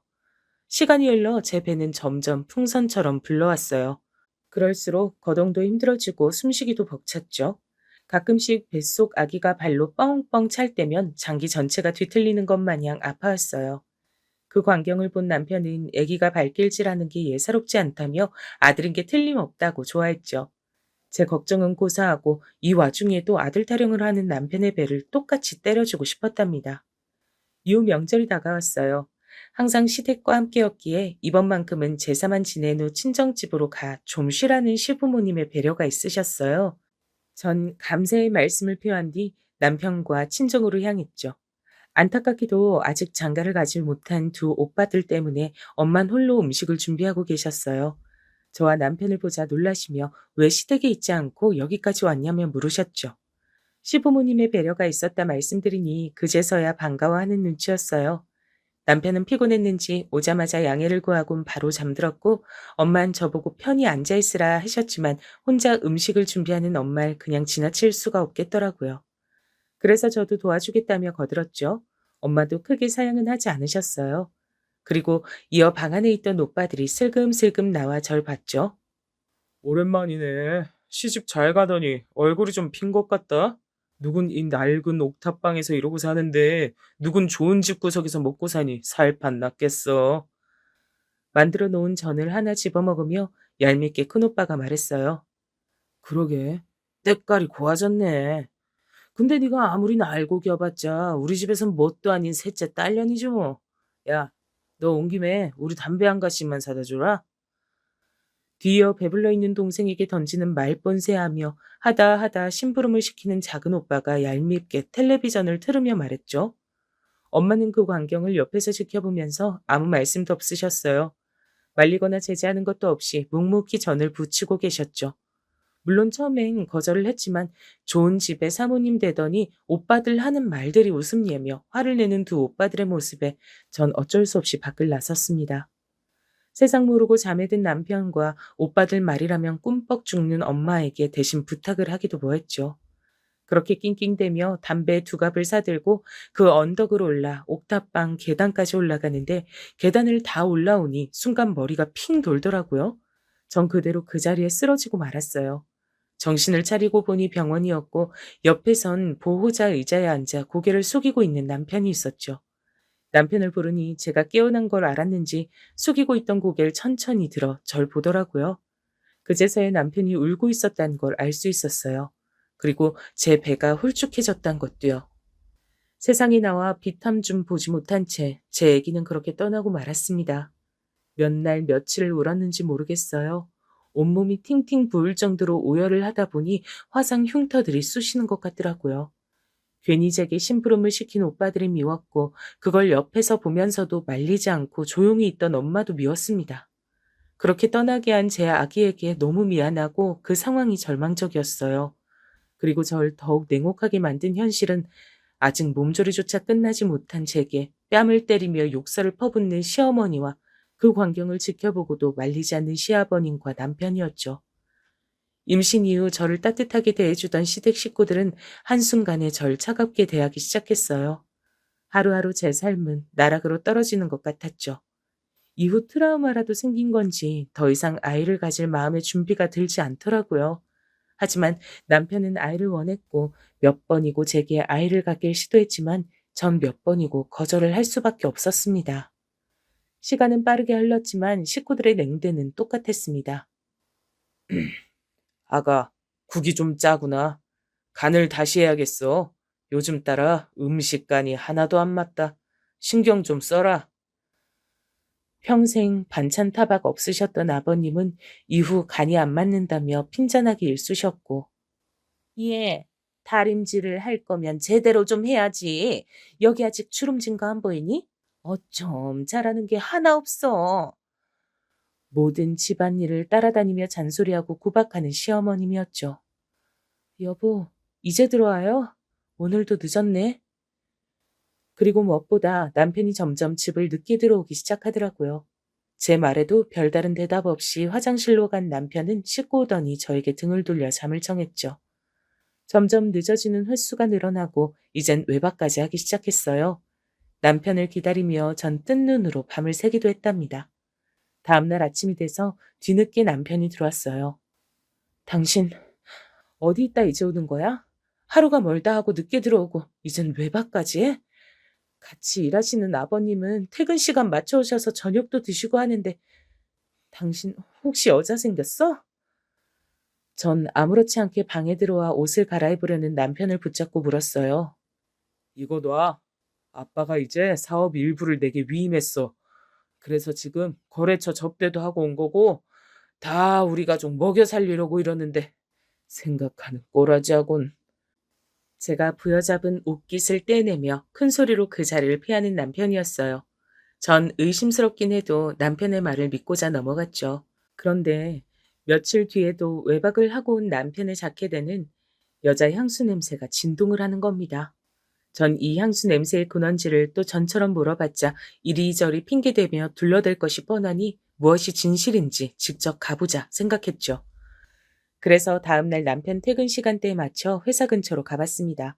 시부모님한텐 남편이 오랜만에 둘이 밖에서 데이트를 하자며 불렀다고 거짓말로 들러댔고 말이죠. 그렇게 남편이 나오길 기다렸는데 아니나 다를까 옆에는 어떤 여자를 태우고 차를 타고 나오더라고요. 회사는 아버님의 사업체였기에 집과 거리가 가까워 평소에 남편은 그냥 걸어 다녔고 특별히 거래처와 접대를 해야 하는 상황이 올 때만 차를 타고 나갔었습니다. 요즘 시아버님이 회사를 남편에게 물려주기로 맘먹었는지 점점 집에 들어오는 시간이 빨라지더라고요. 남편은 그럴수록 더욱 늦어지고 오늘처럼 차를 가져가는 일들도 허다했습니다. 전 그저 남편 말대로 거래처 접대 때문이겠거니 생각했는데 거래처 사람이라기엔 진한 화장에 너무나도 젊은 여자가 옆에 타고 있더라고요. 전 순간 어안이 벙해졌지만 행여나 놓칠까 뒤에 오는 택시를 마구잡이로 타고 남편 차를 따랐습니다. 남편이 향하던 곳은 회사와 집에선 꽤 멀리 떨어져 있는 여관들이 밀집돼 있는 곳이었어요. 남편은 차에서 내려 그 여자와 팔짱을 끼고 그 여관을 들어가려 하는데 전 분노에 몸이 떨리고 다리에 힘이 풀려 그 자리에 철퍽 하는 소리를 내며 주저앉고 말았습니다. 소리를 들은 건지 제 쪽을 본 두 사람은 깜짝 놀래 그 자리에 멈춰 서더라고요. 전 빠르게 눈물을 닦아내고 옆에 여자를 가르치며 물었죠. 옆에 여자 누구야? 누군데 이런 데를 와? 거래처 사람이란 헛소리 할 거면 집어쳐? 이랬더니 옆에 여자가 남편과 더욱 밀착하며 팔짱을 끼며 말했어요. 오빠 애인인데요? 오빠가 결혼한 건 알고 있었는데 이렇게 미행해서 찾아올 줄이야. 굉장히 불쾌하네요. 가자 오빠. 그렇게 새침대며 뻔뻔하게 말하던 상간녀는 제 남편을 데리고 뒤돌아섰고 전 떠나려는 남편의 바지자랑을 붙잡으며 외쳤어요. 당신이 어떻게 그럴 수 있냐면서 말이죠. 그랬더니 들려오는 남편의 답에 저는 숨이 턱 막히더라고요. 뱃속에 애 하나 간수 못하고 트라우마를 합치고 맨날 방구석에서 질질 짜는 주제에 그나마 집구석에서 편히 먹고 살게 하는 것만으로 감사히 여길 것이지 여기가 어디라고 따라와. 그러더니 제 손을 잡아떼며 그 여자를 데리고 기어이 제가 보는 앞에서 여관에 들어가더라고요. 그 여잔 들어가면서 잠시 제 쪽으로 고개를 돌리더니 절 보며 입꼬리를 쓱 올리고요. 꼭 비웃는 것 같아 보였어요. 전 그 자리에서 그대로 주저앉은 채 하염없이 눈물을 쏟았습니다. 그 길로 도저히 시댁이가 남편의 부모 얼굴을 마주할 자신이 없어 전 하나뿐인 제 친구에게 전화를 걸었죠. 당시엔 지금처럼 휴대전화가 없었기에 길가에 놓인 공중전화를 이용했습니다. 몇 번의 신호 끝에 친구가 전화를 받았고 전 지금까지의 사정을 모두 말했죠. 친구가 저보다 더욱 길길이 날뛰며 당장 자기 집으로 오라고 하더라고요. 친구도 20살이 됐을 때 저처럼 공장을 나와 버스 안내와 전단지 알바 등 여러 일을 하며 검정고시를 준비했어요. 아팠던 동생들이 지금은 많이 나아져 더 이상 본인이 돌보지 않아도 된다면서 말이죠. 자기가 하고 싶은 것을 드디어 해나가는 친구가 한편으론 부럽더라고요. 그렇게 찾아간 친구네 집은 대식구였습니다. 이제 고등학교 졸업을 앞둔 수험생 둘째 동생과 갓 고등학교에 올라간 쌍둥이 셋째, 넷째 동생, 그리고 15 사춘기 막내 동생까지 넓지 않은 집안이 북적북적했어요. 친구의 부모님은 저를 따뜻한 미소로 반갑게 맞이해줬습니다. 저녁을 먹지 못한 제게 따뜻한 밥상도 가져다 주셨죠. 전 처음으로 느껴보는 엄마의 정이 가득 담긴 따스한 밥상에 그만 울컥 눈물을 쏟으며 감사히 먹겠다 인사를 전하곤 밥술을 떴죠. 그런 제 모습에도 친구네 어머님은 체하지 않게 천천히 먹으라며 따뜻한 보리차를 건네주셨어요. 전 다시 한번 감사하다며 고개를 끄덕이고 마저 식사를 마쳤습니다. 뱃속 아이를 그렇게 보낸 후 이렇게까지 밥을 제대로 먹은 적이 있나 싶어요. 밥 한 술 뜰 때마다 떠나간 아이 생각에 신물이 올라오더라고요. 전 그렇게 몇 날 며칠을 대충 밥 몇 숟갈로 끼니를 때웠답니다. 친구의 가족의 배려로 간단하게 씻고 친구의 안내로 작은 방에 들어갔어요. 우리는 이 방에 가서 자면 돼. 둘째가 수험생이라 공부하는데 좀 예민해서 시끄럽지 않게만 조심해주면 괜찮을 거야. 음, 정말 고마워. 비록 두 다리 뻗고 자기엔 다소 협소한 방이었지만 이마저도 감사했던 저는 친구에게 진심을 다해 고맙단 말을 전하고 잠에 들었죠. 다음 날 무거운 발걸음을 이끌고 집으로 향했고 도착하니 시부모님은 절 기다리기라도 한 것처럼 두 분이 함께 거실에 앉아 어디 갔다 왔냐며 물으셨죠. 전 솔직하게 어제 있었던 일들을 모두 말씀드렸어요. 남편이 여자와 같이 차를 타고 가는 모습부터 여관을 함께 들어가는 모습을 본 것, 그리고 제게 오히려 적반하장으로 그 여자를 감싸고 돌며 소리친 것까지 모두 말했고 시부모님은 잠시 말씀이 없으시다 이내 알겠다며 들어가 보라 말하셨어요.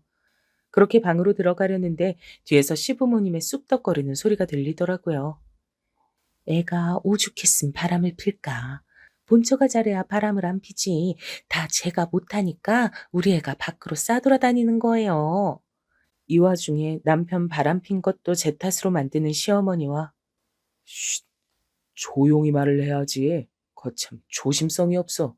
그러다 애 들으면 어떡하려고. 그런 시어머니 입단속을 시키는 시아버지였어요. 듣던지 말던지 내가 뭐 쟤 무서워서 내 집에서 말도 맘대로 못해요? 뒤이어 들려오는 시어머니의 말에 전 더 이상 이곳에서 있으면 안 되겠구나 싶었죠. 그땐 지금처럼 이혼이 마음대로 쉽게 되는 일이 아니었기에 결심이 마치자 전 친정엄마에게 전화를 걸었어요. 그리고 남편의 외도 현장을 목격했던 일들을 얘기했고 절 옹호하는 답변을 바란 것은 아니었지만 뒤이어 들려오는 엄마의 말에 전 적잖이 충격을 받지 않을 수 없었습니다. 얘가 뭘 몰라도 한참 모르네. 남자가 밖에서 사업하다 보면 다른 여자도 만날 수 있는 거지. 뭐 그딴 걸로 이혼이네 뭐네 말을 짓거리고 있어? 기어이 네가 우리 집과 내 얼굴에 먹칠을 하려는갑다. 잔말 말고 얌전히 내조나 잘하고 있어.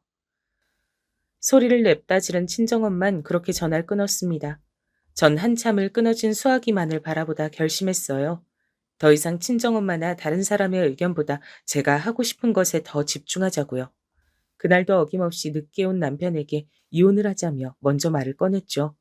제 말을 들은 남편은 처음엔 조금 당황하나 싶더니 곧 비웃으며 묻더라고요. 당신이 나가면 혼자 뭐 어떻게 살려고? 이혼한다면 장모님은 당신 절대 받아줄 것 같진 않고 뭐 하나 있는 그 가난한 집 친구한테 빌붙기라도 할 건가? 남편의 말이 영 틀린 만도 아니었기에 전 그저 남편을 노려보며 입을 다물었어요. 그랬더니 남편이 제가 원한다면 시부모님께 대신 말을 전해보겠다며 방을 나섰습니다. 제가 말릴 새도 없이 시부모님 방으로 들어간 남편을 전 뒤에서 그저 발만 동동 구르며 지켜보고 있었죠. 남편이 뭐라 뭐라 하는 것 같더니 시어머님은 어이가 없는지 본인 가슴을 주먹으로 치고 계셨고 시아버님은 문 틈 사이로 그 광경을 바라보던 절 눈치채셨는지 제 쪽을 바라보시더니 나와 말씀하셨어요. 잠깐 나가서 얘기 좀 할까? 전 시아버님의 말에 고개를 끄덕이며 겉옷을 걸친 뒤 나왔습니다. 집 앞을 천천히 걷는데 옆에 나란히 걷던 시아버님이 제게 물으셨죠. 너희 아빠와 내가 어떻게 친구가 됐는지 말해줄까? 절 바라보며 물으시는 아버님에게 전 말없이 고개를 끄덕였어요. 너희 아빠와 난 군대에서 만났었지. 너희 아빠가 내 생명의 은인이었다. 6.25 전쟁할 때 우린 함께 참전했고 날아오는 총을 내 대신에 너희 아빠가 맞았었지. 넌 잘 몰랐겠지만 발 쪽에 총알을 빼낸 흉터가 있었을 거다. 난 항상 빚을 지며 살고 있다 생각했어. 그런데 너희 집이 그렇게 화재로 다 타버리고 내 친구마저 그렇게 떠나버리고 나니 내 이 남은 은혜를 어찌 갚아야 하나 고민이 참 많았지. 그러다 나이가 다 차도록 제대로 된 여자 하나 데리고 오지 못하는 내 아들 녀석과 참 똘망똘망하니 귀여웠던 네가 생각나더라. 마침 너도 20살이 됐다 하고 내 아들과 너가 함께 있는 모습 보고 있자니 그보다 더 흡족한 게 없었어. 둘이 결실을 맺고 행복한 가정을 이룬다면 내 그걸로 신세를 다 갚겠구나 싶었지. 그래서 네 오빠도 사돈과 얘기를 한 끝에 내가 결혼하면 취직시켜주겠다 조건을 건 거야. 근데 뱃속 아이를 그렇게 허망하게 보내는 네 모습 보자니 가슴이 답답한 게 네 탓이 아닌 걸 알면서도 괜히 미워지더구나. 그래서 그동안은 내가 심술이 좀 나 있었던 것 같다. 그건 내 사과하마. 그리고 저 아들 녀석 일은 내가 면목이 없다. 원한다면 이혼도 해. 근데 날 보고 조금만 더 이 결혼 생활 유지해보면 안 될까? 저 아들놈한텐 내가 따끔하게 말해놓을 테니 말이다. 이 늙은 시애비 부탁이다. 처음 듣는 아버지의 과거 얘기 때문인지 아버님의 진심 어린 사과와 부탁 때문인지 얘기를 듣는 내내 가슴이 뭉클하더라고요. 그래서 전 아버님을 믿어보고 이 결혼 생활을 유지하기로 했어요. 그 뒤로 남편은 아버님께 어떻게 말을 들은 건지 조금은 변화된 모습을 보여주더라고요. 저한테도 이제 그때와 같은 일 없을 거라며 사과하더니 전처럼 외박을 하지도 않고 늦게 들어오는 날보단 정시에 들어오는 날이 점점 많아져 갔어요. 하지만 한번 틀어진 남편과 제 사이는 다시 좁혀지질 않았습니다. 저도 쉽게 먼저 다가가는 스타일은 아니었기에 저희는 다시 더 이상 나아지진 못했죠. 그냥 명목상 부부인 것처럼 보여지는 행실에만 충실한 채 살았어요. 그러다 시간이 흘러 갑작스레 친구에게 만나자는 연락이 왔죠. 친구는 밤낮으로 일하고 공부하며 쉼없이 달려온 끝에 검정고시에 합격해 고등학교 졸업장을 취득했고 여러 알바는 이제 접고 백화점에서 엘리베이터 걸로 일하고 있었어요. 전 친구의 부름에 친구가 일하는 백화점으로 갔습니다.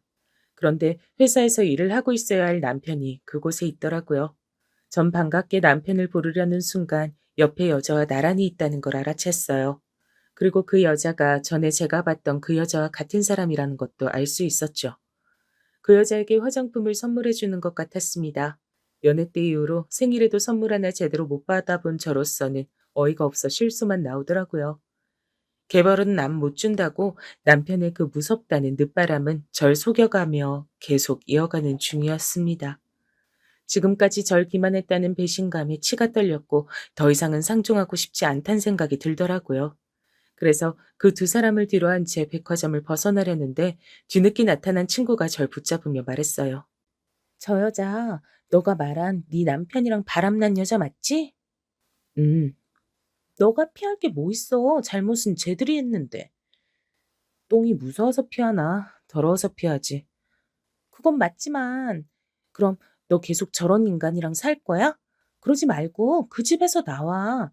사람들이 아무리 이혼녀라며 손가락질해도 저런 뻔뻔한 사람이랑 어떻게 사니? 그리고 친구는 솔깃한 제안을 하나 했어요. 동생들도 다 잘 자랐고 이제 독립하려 하니 자기와 함께 살자는 제안이었죠. 제 친구는 외모도 반반하니 남자들이 많이 따랐지만 제가 옆에서 이런 안 좋은 모습만 보여서 그런지 결혼 생각이 없다 하더라고요. 전 그런 자유로운 인생을 사는 친구가 참 부러웠습니다. 일단 친구에겐 좋은 쪽으로 생각해 보겠다고 말하며 집으로 갔죠. 이후 퇴근 시간대쯤에 남편이 들어왔어요. 제가 백화점에서 그 여자와 함께 있었다는 걸 봤다는 걸 모르는 남편은 뻔뻔한 얼굴로 저녁상을 차리라 하더라고요. 전 당장이라도 주걱으로 남편의 볼을 치고 싶었지만 애써 참으며 식탁 위에 밥상을 차린 뒤 남편을 불렀고 옷을 간단히 갈아입은 남편은 여느 때처럼 잘 먹겠다는 말 한마디 없이 식사를 시작했죠. 저는 그런 남편을 바라보다 맞은편 의자에 앉았고 남편은 잠시 저를 보는 듯 했으나 마저 식사를 이어갔습니다. 제가 입을 떼기 직전까진 말이죠. 나 당신 백화점에서 봤어. 그때 그 여자랑 아직 만나고 있는 것 같더라. 근데 저녁은 꼭 집에 와서 먹네? 왜? 혹시 또 잘못해서 아버님한테 사업체라도 뺏길까 그거 두려운 건가?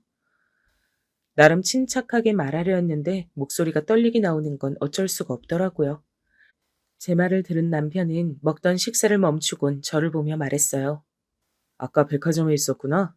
이미 걸린 마당에 너한테 더 숨길 이유도 없겠다. 사실 우리 부부가 맞긴 했니? 너랑 내가 부부관계를 안 한 지도 5년이 지났어.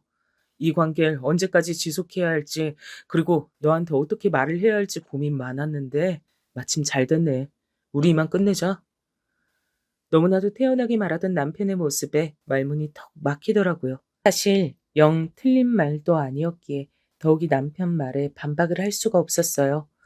그렇게 잠시 침묵하고 있는데 언제 들어와서 얘기를 어디서부터 들으셨던 건지 아버님이 성큼성큼 오시더니 남편의 뺨을 때리셨죠. 이 고얀 놈, 내가 그리도 가정의 평화를 깨지 말랬거늘. 전 남편을 더 치려는 아버님을 말렸고 돌아간 뺨에 손을 갖다 대던 남편은 아버님에게 소리쳤어요. 저희가 애가 있는 것도 아니고 저 더 이상 이런 강목 같은 여자랑은 못 살겠어요. 이혼 허락해 주세요. 그래도 이놈이?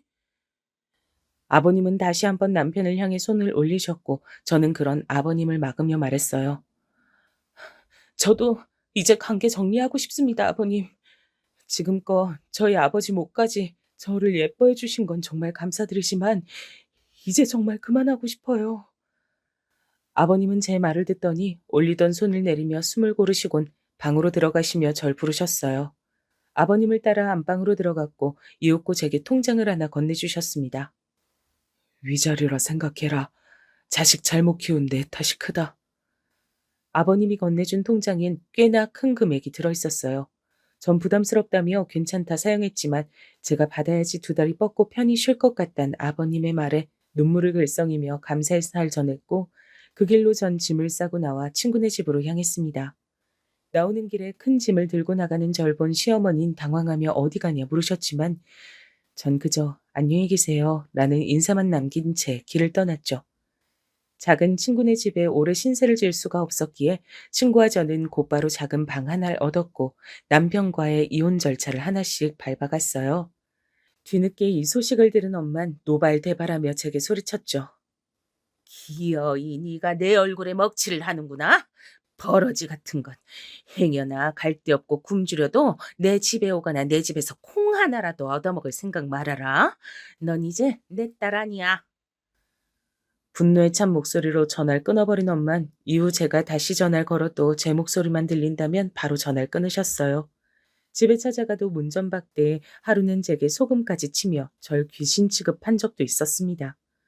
더 이상 찾아가지 않겠다 다짐한 전 이후론 친정 식구들과는 연을 끊다시피 살았죠. 이혼까지 완벽히 끝나 더 이상 한 사람의 아내가 아니게 된 전 무엇을 하는 게 좋을까 생각하다 전에 봉제 공장에서 일했던 경력을 살려 재봉틀 하나를 집에 사두었고 국민학교를 다니던 시절 때부터 예쁜 옷을 입은 또래 친구들을 보며 초라한 제 옷차림에 부끄럽고 또 부러워했었던 기억을 떠올려 옷을 만들기 시작했어요. 새벽엔 동대문에서 저렴하게 옷감을 구해왔고 배운 적은 없어 썩 좋다 할 순 없는 그림 실력을 그나마 도안 삼아 차근차근 옷을 만들어갔죠. 완성된 옷을 본 친구는 감탄하며 하던 일을 접고 모아둔 돈으로 아버님께 받은 제 위자료를 함께 보태 작은 옷가게를 차렸습니다. 시작은 좋았으나 마땅히 홍보를 하는 것도 아니었기에 처음엔 파리만 날리던 시절도 있었죠. 하지만 하나 둘 찾아오셨던 손님들이 또 찾아오게 되고 가격에 비해 옷 퀄리티가 좋다는 칭찬까지 받으며 옷가게는 점차 성장해 나갔어요. 2000년대에 들어선 인터넷을 배워야 한다는 친구를 따라 학원에 다니며 인터넷 쇼핑몰까지 시작할 수 있었죠. 지금 짧은 글로 간략히 요약하여 제가 얼마나 힘들었고 노력했는지 크게 와닿는 분들은 없으실 거라 생각됩니다. 하지만 저는 하루에 2~3시간씩 잠을 자가며 옷을 만들고 또 이것저것 배운 끝에 인터넷 쇼핑몰까지 큰 성화를 이룰 수 있었어요. 그런 제 소식을 어떻게 전해 들은 건지 억겁의 시간이 지난 후에야 엄마에게 전화가 왔죠. 할 말이 있으니 집으로 오라 하시더라고요. 마지막까지 제게 큰 수모를 겪게 한 엄마기에 그냥 무시하며 살아가고 싶었지만 한 번은 집에 찾아가 보자 이런 생각에 오랜만에 그 언덕을 지나 옥탑으로 향했습니다. 그 동네 근처는 몰라보기 변했지만 어찌된 건지 그 동네만은 그대로더라고요. 안 그래도 낡은 건물은 노후되어 곧 무너질 것 같았어요. 집을 이리저리 훑고 있는 제게 엄마가 먼저 말씀하셨죠. 곧 이 지역도 재개발에 들어간다며 자기는 다 늙어 죽으면 그만이지만 이 집에 살고 있는 큰오빠가 걱정이라면서 말이에요. 그제야 집을 보던 눈길을 엄마에게로 돌렸어요. 그동안의 세월을 말해주듯 여기저기 피어있는 검버섯과 나무의 나이테처럼 줄이 가 있는 주름들이 제일 먼저 눈에 띄더라고요. 엄마도 저를 위아래로 훑으며 말씀하셨죠. 너 옷가게인가 뭔가 옷 만들어 성공했다더니 그 말이 진짠가 보구나. 나는 너가 이렇게 성공할 줄 알았다. 입은 옷이며 들고 있는 가방이며 아주 곱다고 와. 제 엄마가 갑자기 이런 태세 전환을 할 줄은 꿈에도 몰랐습니다. 귀신 내쫓듯 소금 뿌리며 문전박대할 땐 언제고 말이에요. 오늘 절 부른 이유는 하나였어요. 병들고 아픈 자신을 대신해 오빠들을 돌봐달란 얘기였죠. IMF 당시 남편의 사업은 부도 위기에 다다르게 돼서 결국 오빠들은 정리해고됐다 했습니다. 작은 오빠는 결혼 후 이 집에서 나가 작은 집에 월세 살며 겨우 자식들 먹여 살리려 이 일 저 일 하며 먹고 산다 했고, 큰 오빠는 결혼 후 새언니에게 손찌검을 하다 결국 이혼까지 당해 지금은 엄마와 함께 살고 있다고 하더라고요. 그러면서 오빠들을 더 이상 고생시키기 싫다고 좀 도와달라 말하는데, 아직까지도 자기 아들들만 걱정하는 엄마가 너무 미웠습니다. 천륜을 거스르더라도 전 엄마의 말을 순순히 들어주고 싶지 않았죠. 일단은 알겠다며 엄마에겐 안심을 시킨 뒤 그럼 나와 함께 여행 한번 다녀오자 말했어요. 그랬더니 아이 마냥 좋아하더라고요. 그렇게 전 큰 계획을 세워두고 엄마와 함께 섬으로 여행을 떠났죠. 배를 타고 들어가는 동안에도 오빠들도 함께 왔으면 좋았을 거라며 아들 생각뿐인 엄마를 보며 제가 하고자 하는 일에 죄책감을 덜어냈어요. 도착한 곳에선 모래사장도 거닐고 소문난 맛집 명수에서 바다도 보며 밥을 먹은 뒤 날이 어두워질 때쯤 미리 입소 비용을 지불해둔 요양원으로 엄마를 데려다 놨죠. 여긴 어디냐며 당황해하는 엄마에게 오빠들한테 말해뒀으니 오빠들이 정말로 엄마를 생각한다면 데리러 올 거라고 말하곤 전 그곳을 빠져나왔어요. 제 뒷모습을 보며 이름을 애타게 부르는 엄마를 애써 외면한 채 전 오빠들에게 문자를 보냈죠. 엄마가 있는 요양원과 함께 이곳에 엄마를 버려두고 왔으니 찾아가든지 말든지 알아서 하란 내용이었어요. 이후로 전 연락처를 모두 바꾸고 거주지도 숨긴 채 엄마와 오빠들과는 절연한 상태입니다. 새로운 마음가짐으로 이름도 개명하고 지금은 제가 너무나 갖고 싶던 고등학교 졸업장까지 검정고시를 통해 얻게 됐습니다. 다 늙어 준비하는 시험에 얼마나 고생했는지 몰라요. 그리고 친구는 좋다고 따라다니는 남자들 다 거절하더니 결국 좋은 사람 만나 결혼하고 예쁜 아들, 딸과 함께 행복하게 살고 있어요. 그리고 저는 일과 연애하며 바쁘게 살고 있죠. 사업체가 꽤 커져 사무실을 좀 큰 곳으로 옮겼고 이제는 직접 재봉을 하지 않고 그려놓은 스케치를 공장에 맡겨 대량 생산하고 있습니다. 가끔 친구네 가정을 보며 외로운 마음도 들고 부럽기도 하지만 지금은 이웃도 도와가고 어려운 일이 있을 땐 기부도 하며 제 삶을 누구보다 만족하며 살아가고 있어 행복하다 말할 수 있겠네요. 어떤 분들은 제 얘기를 들으며 아무리 그래도 엄마한테 너무 심했다며 손가락질하는 분들도 계시리라 생각되네요. 하지만 전 그날 일을 후회하지 않아요. 지금까지 딸이라며 차별받고 천대받던 세월에 해준 것들을 생각하면 엄마를 버리고 온 뒤에야 비로소 저만을 오롯이 보며 살아갈 수 있었고 제 인생이 더 아름다워졌다 느끼거든요. 참 탈도 많고 말도 많던 제 파란만장한 삶의 긴 얘기 들어주셔서 감사합니다.